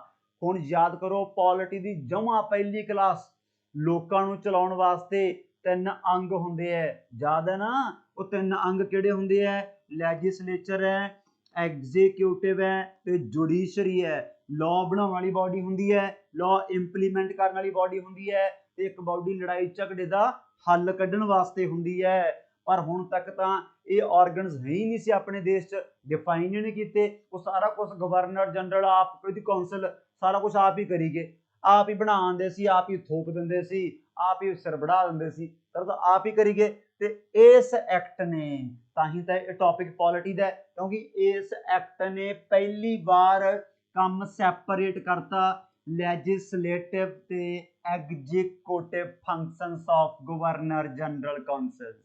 ਵੀ ਗਵਰਨਰ ਜਨਰਲ ਦੀ ਕੌਂਸਲ ਦੇ ਵਿੱਚ ਪਾਵਰਾਂ ਦੀ ਵੰਡ ਕਹਿ ਲਓ, ਵੀ ਆਹ ਬੰਦੇ ਲਾਅ ਬਣਾਉਣ ਵਾਲੇ ਹੋਣਗੇ, ਆਹ ਐਗਜ਼ੀਕਿਊਟ ਕਰਨ ਵਾਲੇ ਹੋਣਗੇ। ਇਹ ਸਭ ਤੋਂ ਸਟਾਰ ਪੁਆਇੰਟ ਹੈ। ਅਗੇਨ ਯਾਦ ਰੱਖਣਾ ਬੱਚਿਓ, ਆਪਾਂ ਚਾਰਟਰ ਐਕਟ 1853 ਦਾ ਇਹ ਆਪਾਂ ਅੱਗੇ ਪੜਾਂਗੇ ਵੀ ਆਪਣੇ ਇੰਡੀਅਨਸ ਐਗਜ਼ੀਕਿਊਟਿਵ ਕਾਉਂਸਲ ਦੇ ਵਿੱਚ ਪਹਿਲੀ ਵਾਰ ਕਦੋਂ ਸ਼ਾਮਲ ਕੀਤੇ ਜਾਣਗੇ। ਆਪਣੇ ਇੰਡੀਅਨਸ, ਮੁਸਲਮਾਨ ਚ ਬੋਲਾਂ ਕਰੂਗਾ ਨਾ, ਅੱਧੇ ਬੱਚਿਆਂ ਨੂੰ ਆਈ ਨਹੀਂ ਪਤਾ ਹੁੰਦਾ, ਬਸ ਐਂ ਪੜ੍ਹੀ ਜਾਂਦੇ ਆ ਵੀ ਗਵਰਨਰ ਜਨਰਲ ਕਾਉਂਸਲ ਦੇ ਵਿੱਚ ਆਪਣਾ ਇੰਡੀਅਨ ਸ਼ਾਮਲ ਕਰ ਲਿਆ। ਉਹ ਆ ਵੀ ਯਾਦ ਰੱਖੋ ਵੀ ਐਗਜ਼ੀਕਿਊਟਿਵ ਕਾਉਂਸਲ 'ਚ ਕਰ ਲਿਆ ਕਿ ਲੈਜਿਸਲੇਟਿਵ ਕਾਉਂਸਲ 'ਚ ਕਰ ਲਿਆ, ਕਿਉਂਕਿ ਫਰਕ ਹੁੰਦਾ ਨਾ ਆਰਗਨ। ਹੁਣ ਇਹ ਆਰਗਨ ਉਹਨੂੰ ਪਤਾ ਹੋਣਗੇ ਜਿਹਨੂੰ ਪੋਲਿਟੀ ਚੰਗੀ ਤਰ੍ਹਾਂ ਪਹਿਲਾਂ ਪਿੱਛੇ ਸਮਝ ਆਈ ਹੋਈ ਹੈ। ਸੋ ਜੀ ਚਲਿਏ ਫਿਰ ਆਗੇ ਚਲਦੇ हैं। ਹੁਣ ਇਹਨਾਂ ਨੇ ਕੀ ਕੀਤਾ ਹੈ, ਕੰਮ ਦਾ ਤਾਂ ਇੱਥੋਂ ਪਤਾ ਲੱਗਿਆ ਹੈ ਵੀ ਢਾਂਚਾ ਹਿੱਲ ਗਿਆ। ਜਿਹੜੀ ਗਵਰਨਰ ਜਨਰਲ ਕਾਉਂਸਲ ਦੇ 4 ਮੈਂਬਰ ਹੁੰਦੇ ਸੀ, ਕਿੰਨੇ ਹੁੰਦੇ ਸੀ, 4। ਇਹਨਾਂ ਨੇ ਸਿੱਧਾ 12 ਕਰਤੇ ਬੱਚੋ, 12 ਫॉर ਲੈਜਿਸਲੇਟਿਵ ਪਰਪਸ। ਵੀ ਕਾਨੂੰਨ ਬਣਾਉਣ ਵਾਸਤੇ ਇਹਨਾਂ ਨੇ ਗਵਰਨਰ ਜਨਰਲ ਦੀ ਕਾਉਂਸਲ ਦੇ 12 ਮੈਂਬਰ ਕਰਤੇ, ਕਿਉਂਕਿ ਸਿਸਟਮ ਲੋਟ ਨਹੀਂ ਆ ਰਿਹਾ, ਆਊਟ ਆਫ ਕੰਟਰੋਲ ਹੋ ਗਿਆ ਹੈ। ਜਿਵੇਂ ਤੁਹਾਡੇ ਆਊਟ ਆਫ ਕੰਟਰੋਲ ਹੋਇਆ ਪਿਆ ਵੀ ਮੈਂ ਹੁਣ ਕੀ ਪੜਾਂ ਕੀ ਛੱਡਾਂ, ਕੀ ਪੜਾਂ ਕੀ ਛੱਡਾਂ, ਸਮਝੇ ਮੇਰੀ ਗੱਲ। ਉਹ ਚੀਜ਼ ਗੋਰਿਆਂ ਦੀ ਹੋ ਗਈ। ਦੂਜੀ ਗੱਲ ਆਹ ਦੇਖੋ, ਕੰਮ ਤਾਂ ਇੰਨਾ ਵਧਿਆ ਪਿਆ, ਇਹਨਾਂ ਨੂੰ ਦਿਸੀ ਜਾਂਦਾ ਹੈ ਵੀ ਸਾਰੇ ਮੁਲਕ 'ਚ ਕੀ ਹੈ, ਨਾਰਾਜ਼ਗੀ। ਸਾਰੇ ਮੁਲਕ 'ਚ ਕੀ ਹੈ, ਨਾਰਾਜ਼ਗੀ ਹੈ। ਖਾਸ ਕਰਕੇ ਜਿਵੇਂ ਵੱਡੇ ਵੱਡੇ ਪ੍ਰਾਂਤ ਜਿਵੇਂ ਬੰਗਾਲ ਹੈ, ਬੰਗਾਲ ਤੁਹਾਨੂੰ ਪਤਾ ਹੀ ਹੈ ਵੀ ਬੰਗਾਲ ਨੂੰ ਆਪਣੇ ਦੇਸ਼ ਕੀ ਬੋਲਦੇ ਸੀ ਉਹਨਾਂ ਸਮਿਆਂ ਦੇ ਵਿੱਚ। ਇੱਥੇ ਲੋਕ ਬੜੇ ਦਿਮਾਗੀ ਸੀ, ਇੱਥੇ ਲੋਕ ਇੰਨੇ ਦਿਮਾਗੀ ਹੈ, ਸਾਰੇ ਮੁਲਕ ਦਾ ਦਿਮਾਗ ਐਂ ਕਹਿੰਦੇ ਸੀ ਵੀ ਬੰਗਾਲ 'ਚ ਹੀ ਹੈ। ਜਿਵੇਂ ਆਪਣਾ ਗੋਪਾਲ ਕ੍ਰਿਸ਼ਨ ਗੋਖਲੇ ਹੈ, ਤੁਹਾਨੂੰ ਮੈਂ ਹਿਸਟਰੀ 'ਚ ਕਮੈਂਟ ਲਿਖਾਊਂਗਾ। ਗੋਪਾਲ ਕ੍ਰਿਸ਼ਨ ਗੋਖਲੇ ਨੇ ਆਪਣੇ ਬੰਗਾਲ ਬਾਰੇ ਕੀ ਪਤਾ ਕੀ ਕਿਹਾ, ਕਹਿੰਦਾ ਜਿਹੜੀ ਚੀਜ਼ ਬੰਗਾਲ ਅੱਜ ਸੋਚਦਾ ਹੈ ਬਾਕੀ ਮੁਲਕ ਕੱਲ ਨੂੰ ਸੋਚਦਾ ਹੈ। ਕਹਿੰਦਾ what Bengal thinks today India thinks tomorrow. ਐਡਾ ਫਾਰਵਰਡ ਹੈ। ਤਾਂ ਯੂਕੇ ਨੂੰ ਪਤਾ ਹੈ ਕਿ ਬੰਗਾਲੀ ਪੀਪਲ ਕੰਟਰੋਲ ਕਰਨਾ ਬਹੁਤ ਜ਼ਰੂਰੀ ਹੈ, ਵੀ ਜੇ ਇਹ ਵੀ ਸਾਰੇ ਦੇਸ਼ 'ਚ ਖਿਲਰ ਗਏ ਇਹ ਤਾਂ ਆਪਣੇ ਉਹੀ ਪੜਾਕੇ ਪਵਾ ਦੇਣਗੇ। ਫਿਰ ਪਹਿਲੀ ਵਾਰ 1853 ਦੇ ਐਕਟ ਦੇ ਵਿੱਚ ਇੱਕ ਨਵੀਂ ਪੋਸਟ ਆ ਰਹੀ ਹੈ, ਜਿਵੇਂ ਅੱਜ ਹੈ। ਅੱਜ ਆਪਣੇ ਇੱਕ ਸੈਂਟਰ 'ਚ ਪੋਸਟਾਂ ਹੋ ਗਈਆਂ, ਰਾਸ਼ਟਰਪਤੀ ਹੈ, ਪ੍ਰਧਾਨ ਮੰਤਰੀ ਹੈ, ਕਾਉਂਸਲ ਆਫ ਮਿਨਿਸਟਰ ਹੈ, ਸਟੇਟਾਂ 'ਚ ਆਪਣੇ CM ਹੋ ਗਏ।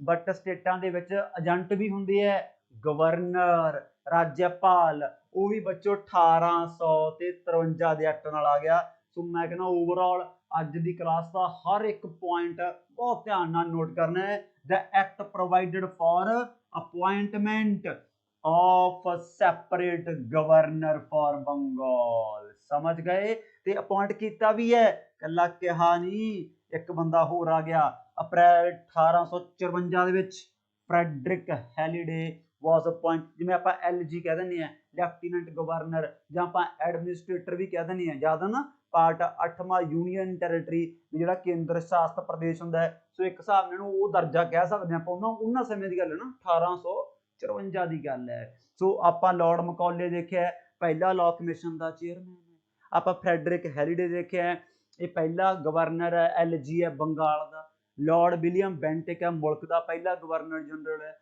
ਵਾਰਨ ਹੇਸਟਿੰਗਸ ਹੈ ਉਹ ਬੰਗਾਲ ਤੱਕ ਦਾ ਕਹਿ ਦਿੰਦੇ ਆ first governor general of Bengal ਹੈ। ਸੋ ਓਵਰਆਲ ਪੂਰਾ ਮਤਲਬ ਕੰਮ ਹੈ ਟੈਟ ਕਰਨ ਨੂੰ ਫਿਰਦੇ ਸੀ 1853 ਦੇ ਵਿੱਚ, ਪੂਰਾ ਮਤਲਬ ਸਾਰਾ ਐ ਪੂਰਾ ਕਹਿ ਦਈਏ ਆਪਾਂ ਵੀ ਐ ਸੀ ਵੀ ਹਮਲਾ ਹੋਣ ਨਹੀਂ ਦਿੰਦੇ, ਪੂਰੀ ਬਚਤ ਕਰਨ ਦੀ ਪ੍ਰੋਟੈਕਸ਼ਨ, ਕਿਧਰੇ LG ਲਾ, ਕਿਧਰੇ ਫਲਾਨਾ ਲਾ, ਆ 12 ਮੈਂਬਰ ਕਰਤੇ, ਆ ਵੀ ਵਧਾਈ ਅੱਠੇ ਹੈ, ਆ ਵੀ ਕੰਪਨੀ ਜਾਣ ਕੇ ਡਾਇਰੈਕਟਰ ਘਟਾਤੇ, ਕਿੰਨਾ ਮਰਜ਼ੀ ਕਰ ਲੈਣ ਬੱਚੋ, ਕਿੰਨਾ ਮਰਜ਼ੀ। ਚੱਕਰ ਕੀ ਪੈ ਗਿਆ, ਵਿਦਰੋਹ ਤਾਂ 1857 ਦਾ ਫੇਰ ਵੀ ਹੋ ਗਿਆ, ਕੰਪਨੀ ਨੂੰ ਨਹੀਂ ਛੱਡਦੇ ਆਪਣੇ ਵਾਲੇ ਹੁਣ, ਕਿਉਂਕਿ ਅੱਗ ਰਾਜਿਆਂ ਦੇ ਘਰਾਂ ਤੱਕ ਪਹੁੰਚ ਗਈ ਸੀ। ਮੈਂ ਕਹਿੰਦਾ ਲੋਕਾਂ ਨੂੰ ਵੀ ਇੰਨੀ ਬਣਾਉਣ ਦੀ ਕੋਸ਼ਿਸ਼ ਕੀਤੀ ਗਈ ਵੀ ਚਾਰਟਰ ਐਕਟ 1853 ਨੇ ਆਪਣੇ ਇੰਡੀਅਨਸ ਨੂੰ ਵੀ ਅਲਾਓ ਕਰਤਾ for open competition in the selection of civil servant, भी तुसी भी सिविल सर्वेंट बन सकते हो,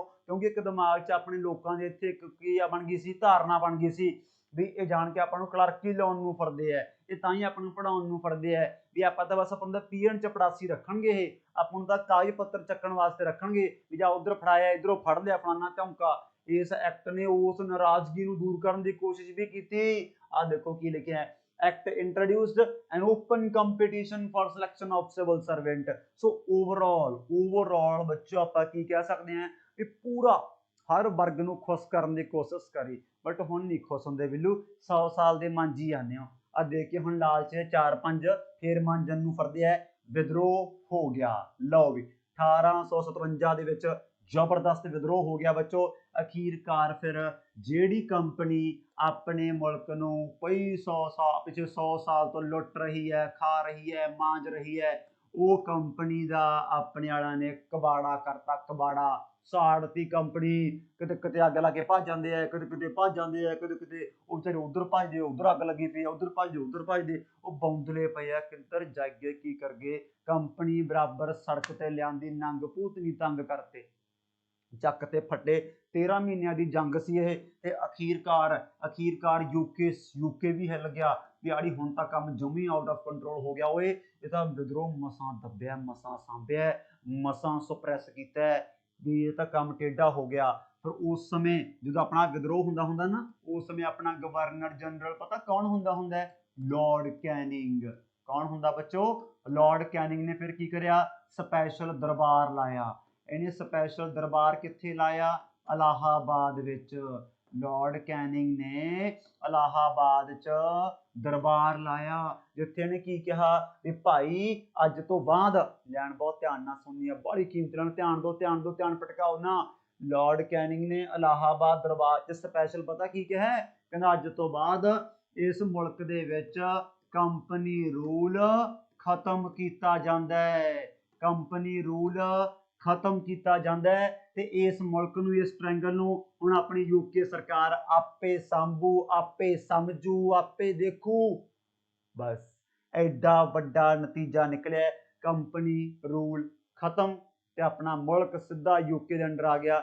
ਯੂਕੇ ਦਾ ਰਾਜਾ ਕਰਾਊਨ ਉਹ ਆਪਣੇ ਮੁਲਕ ਨੂੰ ਚਲਾਊਗਾ। ਲਓ ਵੀ ਫਿਰ ਬੱਚੋ ਅੱਜ ਦੀ ਕਲਾਸ ਦਾ ਆਖਰੀ act, government of India act 1858। ਹੁਣ ਆ ਰਹੀ ਹੈ ਇੱਕ ਨਵੀਂ ਸ਼ੁਰੂਆਤ, ਕਿਉਂਕਿ ਵਿਦਰੋਹ ਹੋ ਗਿਆ, ਹੁਣ ਤਾਂ ਕੰਪਨੀ ਪੜ ਰਹੀ ਹੈ, ਕੰਪਨੀ ਗਈ, ਕੰਪਨੀ ਗਈ, marked the new beginning in the constitutional history of India. ਨਵੀਂ ਬਿਗਨਿੰਗ, ਪਹਿਲੀ ਗੱਲ ਤਾਂ ਉਦੋਂ ਆਪਣੇ ਬ੍ਰਿਟਿਸ਼ ਪ੍ਰਧਾਨ ਮੰਤਰੀ ਕੌਣ ਸੀ ਬੱਚੋ? ਪਾਲਮਰ ਸਟੋਨ। ਪਾਲਮਰ ਸਟੋਨ ਨੇ ਇੱਕ ਬਿੱਲ ਇੰਟਰੋਡਿਊਸ ਕੀਤਾ 1858 ਦੇ ਵਿੱਚ। ਕਾਹਦੇ ਵਿੱਚ ਕੀਤਾ? For transfer of power to the crown. समझ गया ਲੈਣ ਵੀ ਜਿਹੜੀ ਪਾਵਰ ਪਹਿਲਾਂ ਆਪਾਂ ਕੰਪਨੀ ਨੂੰ ਦੇ ਰੱਖੀ ਹੈ, ਵੀ ਕੰਪਨੀ ਆਪਣੇ ਮੁਲਕ ਨੂੰ ਚਲਾ ਰਹੀ ਹੈ, ਹਾਂ ਇਨਡਾਇਰੈਕਟਲੀ ਸਰਕਾਰ ਐਕਟ ਪਾਸ ਕਰਦੀ ਹੈ ਕੰਟਰੋਲ ਕਰਨ ਵਾਸਤੇ, ਪਰ ਚਲਾ ਕੌਣ ਰਹੀ ਹੈ? ਚਲਾ ਕੌਣ ਰਹੀ ਸੀ? ਕੰਪਨੀ। ਸੋ ਕੰਪਨੀ ਦਾ ਹੁਣ ਇੱਥੇ ਕੀ ਕਰਤਾ ਬੱਚੋ? ਖਾਤਮਾ। ਕੰਪਨੀ ਰੂਲ ਵਾਜ਼ ਕੰਪਲੀਟਲੀ ਐਂਡਡ। ਆਹ ਚੀਜ਼ ਆਪਾਂ ਯਾਦ ਰੱਖਣਾ ਹੈ। ਦੂਜੀ ਗੱਲ, ਮੈਂ ਤੁਹਾਨੂੰ ਇੱਕ ਪਿਟਸ ਇੰਡੀਆ ਐਕਟ ਵੇਲੇ ਨਾ ਆ ਟਾਈਟਲ ਵੀ ਲਿਖਾਇਆ ਸੀ, ਫੇਰ ਲਿਖ ਲਿਓ। The act was titled as an act for the better government for India. ਹੁਣ ਗਵਰਨਮੈਂਟ, ਹੁਣ ਆਪਾਂ ਮੁਲਕ ਸਰਕਾਰ ਦੇ ਅੰਡਰ ਆ ਗਿਆ ਨਾ, ਜਦੋਂ ਸਰਕਾਰ ਦੇ ਅੰਡਰ ਆ ਜੇ ਫਿਰ ਗਵਰਨਮੈਂਟ ਹੋਣ ਲੱਗ ਜਾਂਦੀ ਹੈ। ਹੁਣ ਇਹੋ ਜਿਹਾ ਕੁਝ ਵੀ ਕਰਨ ਲੱਗ ਗਏ, ਤਾਂ ਹੀ ਤੁਸੀਂ ਨਾਂ ਦੇਖਿਆ ਕੀ ਹੈ? Government of India 1858। ਹੁਣ ਸਰਕਾਰੀ ਰਾਜ ਸਟਾਰਟ ਹੋ ਗਿਆ ਬੱਚੋ। An act for the better government of India. So ਆਹ ਪੁਆਇੰਟ ਬੜੇ ਕਲਾਸ ਹੈ। ਕੰਪਨੀ ਨੂੰ ਕੌਣ ਚਲਾਉਂਦਾ ਸੀ? Board of control, court of director.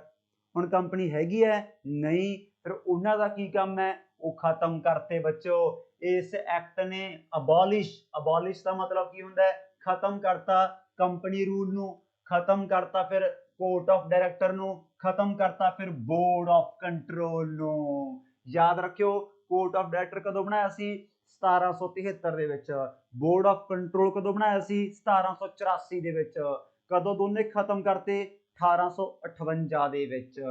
ਫਿਰ ਇਸ ਐਕਟ ਨੇ ਫਿਰ ਨਵੀਆਂ, ਆ ਦੇਖੋ ਦੋ ਚੀਜ਼ਾਂ ਖਤਮ ਕਰਤੀਆਂ ਸਰਕਾਰ। ਫਿਰ ਹੁਣ ਆਪਦੇ ਹਿਸਾਬ ਨਾਲ ਦੋ ਚੀਜ਼ਾਂ ਲੈ ਕੇ ਆਊਗੀ।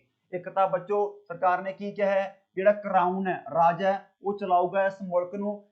ਉਹ ਤਾਂ ਹੁਣ ਯੂਕੇ ਬੈਠਾ ਹੈ, ਉਹ ਕਿਹਦੇ ਥਰੂ ਚਲਾਊਗਾ? ਇੱਕ ਬੰਦਾ, ਇੱਕ ਪੋਸਟ ਲਿਆਂਦੀ, secretary of state for India. Secretary of state for India ਆਮ ਤੌਰ ਤੇ ਯੂਕੇ ਦਾ ਇੱਕ ਕੈਬਨਿਟ ਮੰਤਰੀ ਹੀ ਹੁੰਦਾ ਸੀ। यूके ਦਾ कैबिनेट मंत्री ही की ਹੁੰਦਾ ਸੀ? सॉस। इसको मैं ना सॉस बोला करूंगा। Secretary of state for India. So 1858 ਦੇ ਵਿੱਚ ਕੀ ਹੋਇਆ? ਇੱਕ ਨਵੀਂ ਪੋਸਟ ਆ ਗਈ। ਦੋ ਚੀਜ਼ਾਂ ਆਪਾਂ ਖਤਮ ਕਰਤੀਆਂ, ਦੋ ਚੀਜ਼ਾਂ ਆਪਾਂ ਲੈ ਕੇ ਆਉਣੀਆਂ। ਆ ਪਹਿਲੀ ਤਾਂ ਪਈ ਹੈ ਸੱਚ, ਹਾਂ ਆ ਵੀ ਲਿਖੋ। ਪਹਿਲਾ ਸੈਕਟਰੀ ਕੌਣ ਸੀ ਬੱਚੋ? ਲॉर्ड ਸਟੈਨਲੀ। ਪਹਿਲਾ ਸੈਕਟਰੀ ਕੌਣ ਸੀ? Lord Stanley. Lord Stanley. ਅੱਜ ਤੁਹਾਨੂੰ ਕਿੰਨੇ ਬੰਦੇ ਕਰਾਤੇ ਮੈਂ? Lord Stanley, Frederick Halliday, lord Macaulay, William Bentinck. ਤੇ ਪਿੱਛੇ ਆਪਾਂ ਕੀ ਦੇਖਿਆ ਸੀ? ਸਭ ਤੋਂ ਪਹਿਲਾਂ ਮੈਂ ਲਾਸਟ ਕਲਾਸ ਹੀ ਦੇਖਿਆ ਸੀ ਆਪਾਂ, ਵਾਰਨ ਹੇਸਟਿੰਗਸ। ਸੋ ਆ ਤਾਂ ਪਹਿਲੀ ਚੀਜ਼ ਹੋ ਗਈ। ਦੂਜੀ, ਇਹ ਐਕਟ ਨੇ ਕੀ ਬਣਾਤਾ? Council of India. ਯਾਦ ਰੱਖਣਾ ਹੈ, ਦੋ ਚੀਜ਼ਾਂ ਕਿਹੜੀਆਂ ਆਈਆਂ? ਇੱਕ ਤਾਂ ਆਪਣਾ ਸੌਸ ਆ ਗਈ, ਸੌਸ ਨਾਲ ਆ ਪੈਟੀ ਆ ਗਈ। Council of India. Council of India ਵਿੱਚੋਂ ਕਿੰਨੇ ਮੈਂਬਰ ਹੈ? 15। ਇਹ ਆਪਾਂ ਯਾਦ ਰੱਖਣਾ ਹੈ। ਲਓ ਵੀ, ਅੱਜ ਦੀ ਕਲਾਸ ਦਾ ਆਖਰੀ ਪੁਆਇੰਟ, 1858 ਦੇ ਐਕਟ ਦੇ ਵਿੱਚ ਆਪਾਂ ਹੁਣ ਤੱਕ ਇੱਕ ਪੋਸਟ ਪੜ੍ਹਦੇ ਆਏ ਹਾਂ, ਸਭ ਤੋਂ ਪ੍ਰਮੁੱਖ ਗਵਰਨਰ ਜਨਰਲ। ਪਰ ਯੂਕੇ ਨੇ ਇਸ ਐਕਟ ਦੇ ਵਿੱਚ ਇੱਕ ਨਵੀਂ ਪੋਸਟ ਲਿਆਂਦੀ, ਵਾਇਸਰॉय। ਇਹ ਪੁੱਛਣਗੇ ਵਾਇਸਰਾय ਦੀ ਪੋਸਟ ਕਿਹੜੇ ਐਕਟ ਥਰੂ ਕ੍ਰੀਏਟ ਕੀਤੀ ਗਈ ਹੈ? 1858। ਹੁਣ ਤੁਸੀਂ ਕਹੋਗੇ ਸਰ ਵਾਇਸਰॉय क्या होता है? ਆ ਦੇਖੋ, a new office viceroy was created। ਦੇਖੋ ਹੁਣ ਆਪਣੇ ਦੇਸ਼ 'ਚ ਮੇਨ ਕੀ ਹੈ? ਰਾਜੇ ਦੀਆਂ ਰਿਆਸਤਾਂ। ਰਾਜੇ ਦੀਆਂ ਰਿਆਸਤਾਂ ਨੂੰ ਆਪਾਂ ਕਿਆ ਬੋਲਦੇ ਹਾਂ? Princely states. ਆਹੀ ਚੀਜ਼ ਹੁੰਦੀ ਹੈ ਨਾ, ਰਾਜੇ ਦੀ ਰਿਆਸਤ ਪ੍ਰਿੰਸਲੀ ਸਟੇਟਸ ਹੁੰਦੀ ਹੈ। ਤੇ ਦੂਜੇ ਪਾਸੇ ਬੱਚੋ ਕੀ ਹੁੰਦਾ? ਆਪਣੇ ਪੀਪਲ, ਆਮ ਲੋਕ ਵੀ ਹੈ। ਉਹ ਕਹਿੰਦੇ ਇੱਕ ਬੰਦਾ ਆਪਾਂ ਨਾਲ ਇਹੋ ਜਿਹਾ ਵੀ ਲੈ ਕੇ ਆਓ ਨਵਾਂ, ਵੀ ਜਿਹੜਾ ਆਪਣੇ ਮੁਲਕ ਦੇ ਰਾਜਿਆਂ ਦਾ ਯੂਕੇ ਦੇ ਰਾਜੇ ਦੇ ਨਾਲ ਕਨੈਕਸ਼ਨ ਬਣਾ ਕੇ ਰੱਖੇ, ਵੀ ਇਹਨਾਂ ਦੀ ਆਪਸ 'ਚ ਵਾਰਤਾਲਾਪ ਹੁੰਦੀ ਰਹੇ। ਵਾਰਤਾਲਾਪ, ਵਾਇਸਰॉय ਦਾ ਮਤਲਬ ਵਾਰਤਾਲਾਪ ਵਾਲਾ ਬੰਦਾ ਹੀ ਹੁੰਦਾ। ਆਹ ਦੇਖੋ ਮੈਂ ਕੀ ਲਿਖਿਆ, along with this a new office of viceroy was created to work as a diplomat to parley। ਇੱਥੇ ਉਹ ਨਹੀਂ ਹੈਗਾ ਪਾਰਲੇ ਜੀ, ਇੱਥੇ ਪਾਰਲੇ ਮਤਲਬ ਹੁੰਦਾ ਵਾਰਤਾਲਾਪ with princely states। ਬਟ ਇਹਦਾ ਮਤਲਬ ਪੋਸਟ ਬੜੀ ਵੱਡੀ ਹੋ ਗਈ ਹੈ। ਤਾਂ ਫਿਰ ਕਿਤੇ ਨਾ ਕਿਤੇ ਸਰਕਾਰ ਬਾਅਦ 'ਚ ਇਹ ਵੀ ਡਰ ਗਈ ਵੀ ਇੱਕ ਪਾਸੇ ਗਵਰਨਰ ਜਨਰਲ, ਇੱਕ ਪਾਸੇ ਵਾਇਸਰਾय, ਇਹ ਦੋਨੇ ਪਤੰਦਰ ਇੱਥੇ ਇੰਡੀਆ 'ਚ ਬੈਠੇ ਕੀ ਹੈ? ਕੁੰਡੀਆਂ ਦੇ ਸਿੰਘ ਵਸਾ ਲਿਆ ਕਰਨਗੇ। ਇਹਨਾਂ ਸਿੰਘ ਵਾਰੀ ਵਾਰੀ ਕਿਹੜਾ ਕਢਾਉਣ ਜਾਊ? ਕੀ ਪਤਾ ਸਿੰਘ ਸਮਾਰ ਕੇ ਡਾਲਣ, ਮੁੜ ਕੇ ਨਿਕਲ ਨਹੀਂ ਨਾ। ਵੀ ਇਹਨਾਂ ਦਾ ਆਪਸ ਦੇ ਵਿੱਚ ਕੌਨਫਲਿਕਟ ਅਹੁਦਿਆਂ ਦਾ ਹੋ ਸਕਦਾ ਹੈ, ਵੀ ਉਹ ਕਹੂ ਮੈਂ ਘੈਂਟ ਹੈ, ਉਹ ਕਹੂ ਮੈਂ ਘੈਂਟ ਹੈ। ਤੁਹਾਨੂੰ ਪਤਾ ਹੈ ਤਾਂ ਦੁਨੀਆ ਦੀ ਫਿਤਰਤ ਹੈ, ਘੈਂਟ ਘੈਂਟ ਦੇ ਚੱਕਰ 'ਚ ਕੁੰਡਾ ਹੋ ਜਾਂਦਾ ਹੈ, ਤੇ ਇਹ ਤਾਂ ਪੱਕਾ ਕੁੰਡਾ ਕਰਾਉਣਗੇ। ਫਿਰ ਭਾਈ ਅਖੀਰਕਾਰ ਇਹਨਾਂ ਨੇ ਕਹਿਤਾ, ਉਹ ਕਹਿੰਦੇ ਐਂ ਕਰੋ ਯਾਰ, ਇਹ ਦੋਨੇ ਕੰਮ ਇੱਕ ਬੰਦੇ ਹੀ ਕਰ ਲਿਆ ਕਰੂਗਾ। ਤਾਂ ਕਰਕੇ ਬੱਚੋ ਉਸੇ ਬੰਦੇ ਨੂੰ ਗਵਰਨਰ ਜਨਰਲ ਕਹਿ ਜਾਂਦੇ ਸੀ, ਉਸੇ ਬੰਦੇ ਨੂੰ ਵਾਇਸਰੋਏ ਕਹਿ ਜਾਂਦੇ ਸੀ। ਆ ਦੇਖੋ, however both the offices to be held by same person. ਲਓ ਵੀ ਮੁੰਡਿਓ, ਇਹਦੇ ਨਾਲ ਸਾਰੇ ਐਕਟ ਵਧੀਆ ਪੜ੍ਹ ਲਓ। ਹੁਣ ਆਪਣਾ ਮੁਲਕ ਅੱਜ ਕੰਪਨੀ ਤੋਂ ਸ਼ਿਫਟ ਹੁੰਦਾ ਹੁੰਦਾ ਸਰਕਾਰ ਦੇ ਅੰਡਰ ਆ ਗਿਆ। ਸੋ ਨੈਕਸਟ ਕਲਾਸ ਦੇ ਵਿੱਚ ਹੁਣ ਸਰਕਾਰ ਰਾਜ ਪੜ੍ਹਨ ਜਾ ਰਹੇ ਹਾਂ। ਸੋ ਉਹ ਐਕਟ ਉਸ ਤਰੀਕੇ ਦੇ ਹੋਣਗੇ, ਤਾਂ ਹੀ ਮੈਨੂੰ ਕਲਾਸੀਫਾਈ ਕੀਤਾ ਹੋਇਆ ਸੀ ਵੀ ਵੈਸੇ ਤੁਹਾਨੂੰ ਮੈਂ ਲਾਸਟ ਕਲਾਸ ਇੱਥੋਂ ਤੱਕ ਹੀ ਪੜਾਉਣਾ ਸੀ, ਬਟ ਉਹ ਕਿਸੇ ਕਾਰਨ ਕਰਕੇ ਕਲਾਸ ਠੁੱਸ ਹੋ ਗਈ। ਇਹ ਬੜੀ ਗੱਲ ਹੈ, ਆਪਾਂ ਅੱਜ ਫੇਰ ਲਾਤੀ ਤੇ ਅਖੀਰਕਾਰ ਫਿਰ ਕੱਲ ਨੂੰ, ਹੁਣ ਕੱਲ ਤੋਂ ਆਪਾਂ ਇੱਕ ਨਵਾਂ ਚੈਪਟਰ ਸਟਾਰਟ ਕਰਾਂਗੇ। ਇਹਦੇ ਵਿੱਚ ਹੀ ਕਰਨਾ ਨਵਾਂ ਚੈਪਟਰ। ਹੁਣ ਕੱਲ ਤੋਂ ਇੱਕ ਸਰਕਾਰੀ ਰਾਜ, ਸਰਕਾਰ ਤੁਹਾਨੂੰ ਪਤਾ ਹੀ ਹੈ ਸਰਕਾਰ ਦਾ ਕੰਮ ਕਰਨ ਦਾ ਤਰੀਕਾ ਕੀ ਹੋਊਗਾ, ਵੀ ਸਰਕਾਰ ਹੁਣ ਸਰਕਾਰੀ ਕੰਮ ਕਰੂਗੀ। ਚਲੋ ਠੀਕ ਹੈ, ਕਿਉਂ ਟਾਈਮ ਵੇਸਟ ਕਰਿਆ ਬੱਚੇ, ਫਿਰ ਆਪਾਂ ਕੱਲ ਨੂੰ ਮਿਲਦੇ ਹਾਂ ਨਵੀਂ ਕਲਾਸ ਦੇ ਵਿੱਚ। ਆਪਾਂ ਕੱਲ ਨੂੰ ਮਿਲਦੇ ਹਾਂ। ਸਤਿ ਸ਼੍ਰੀ ਅਕਾਲ ਫਿਰ ਸਾਰਿਆਂ ਨੂੰ, good night, sweet dreams, take care.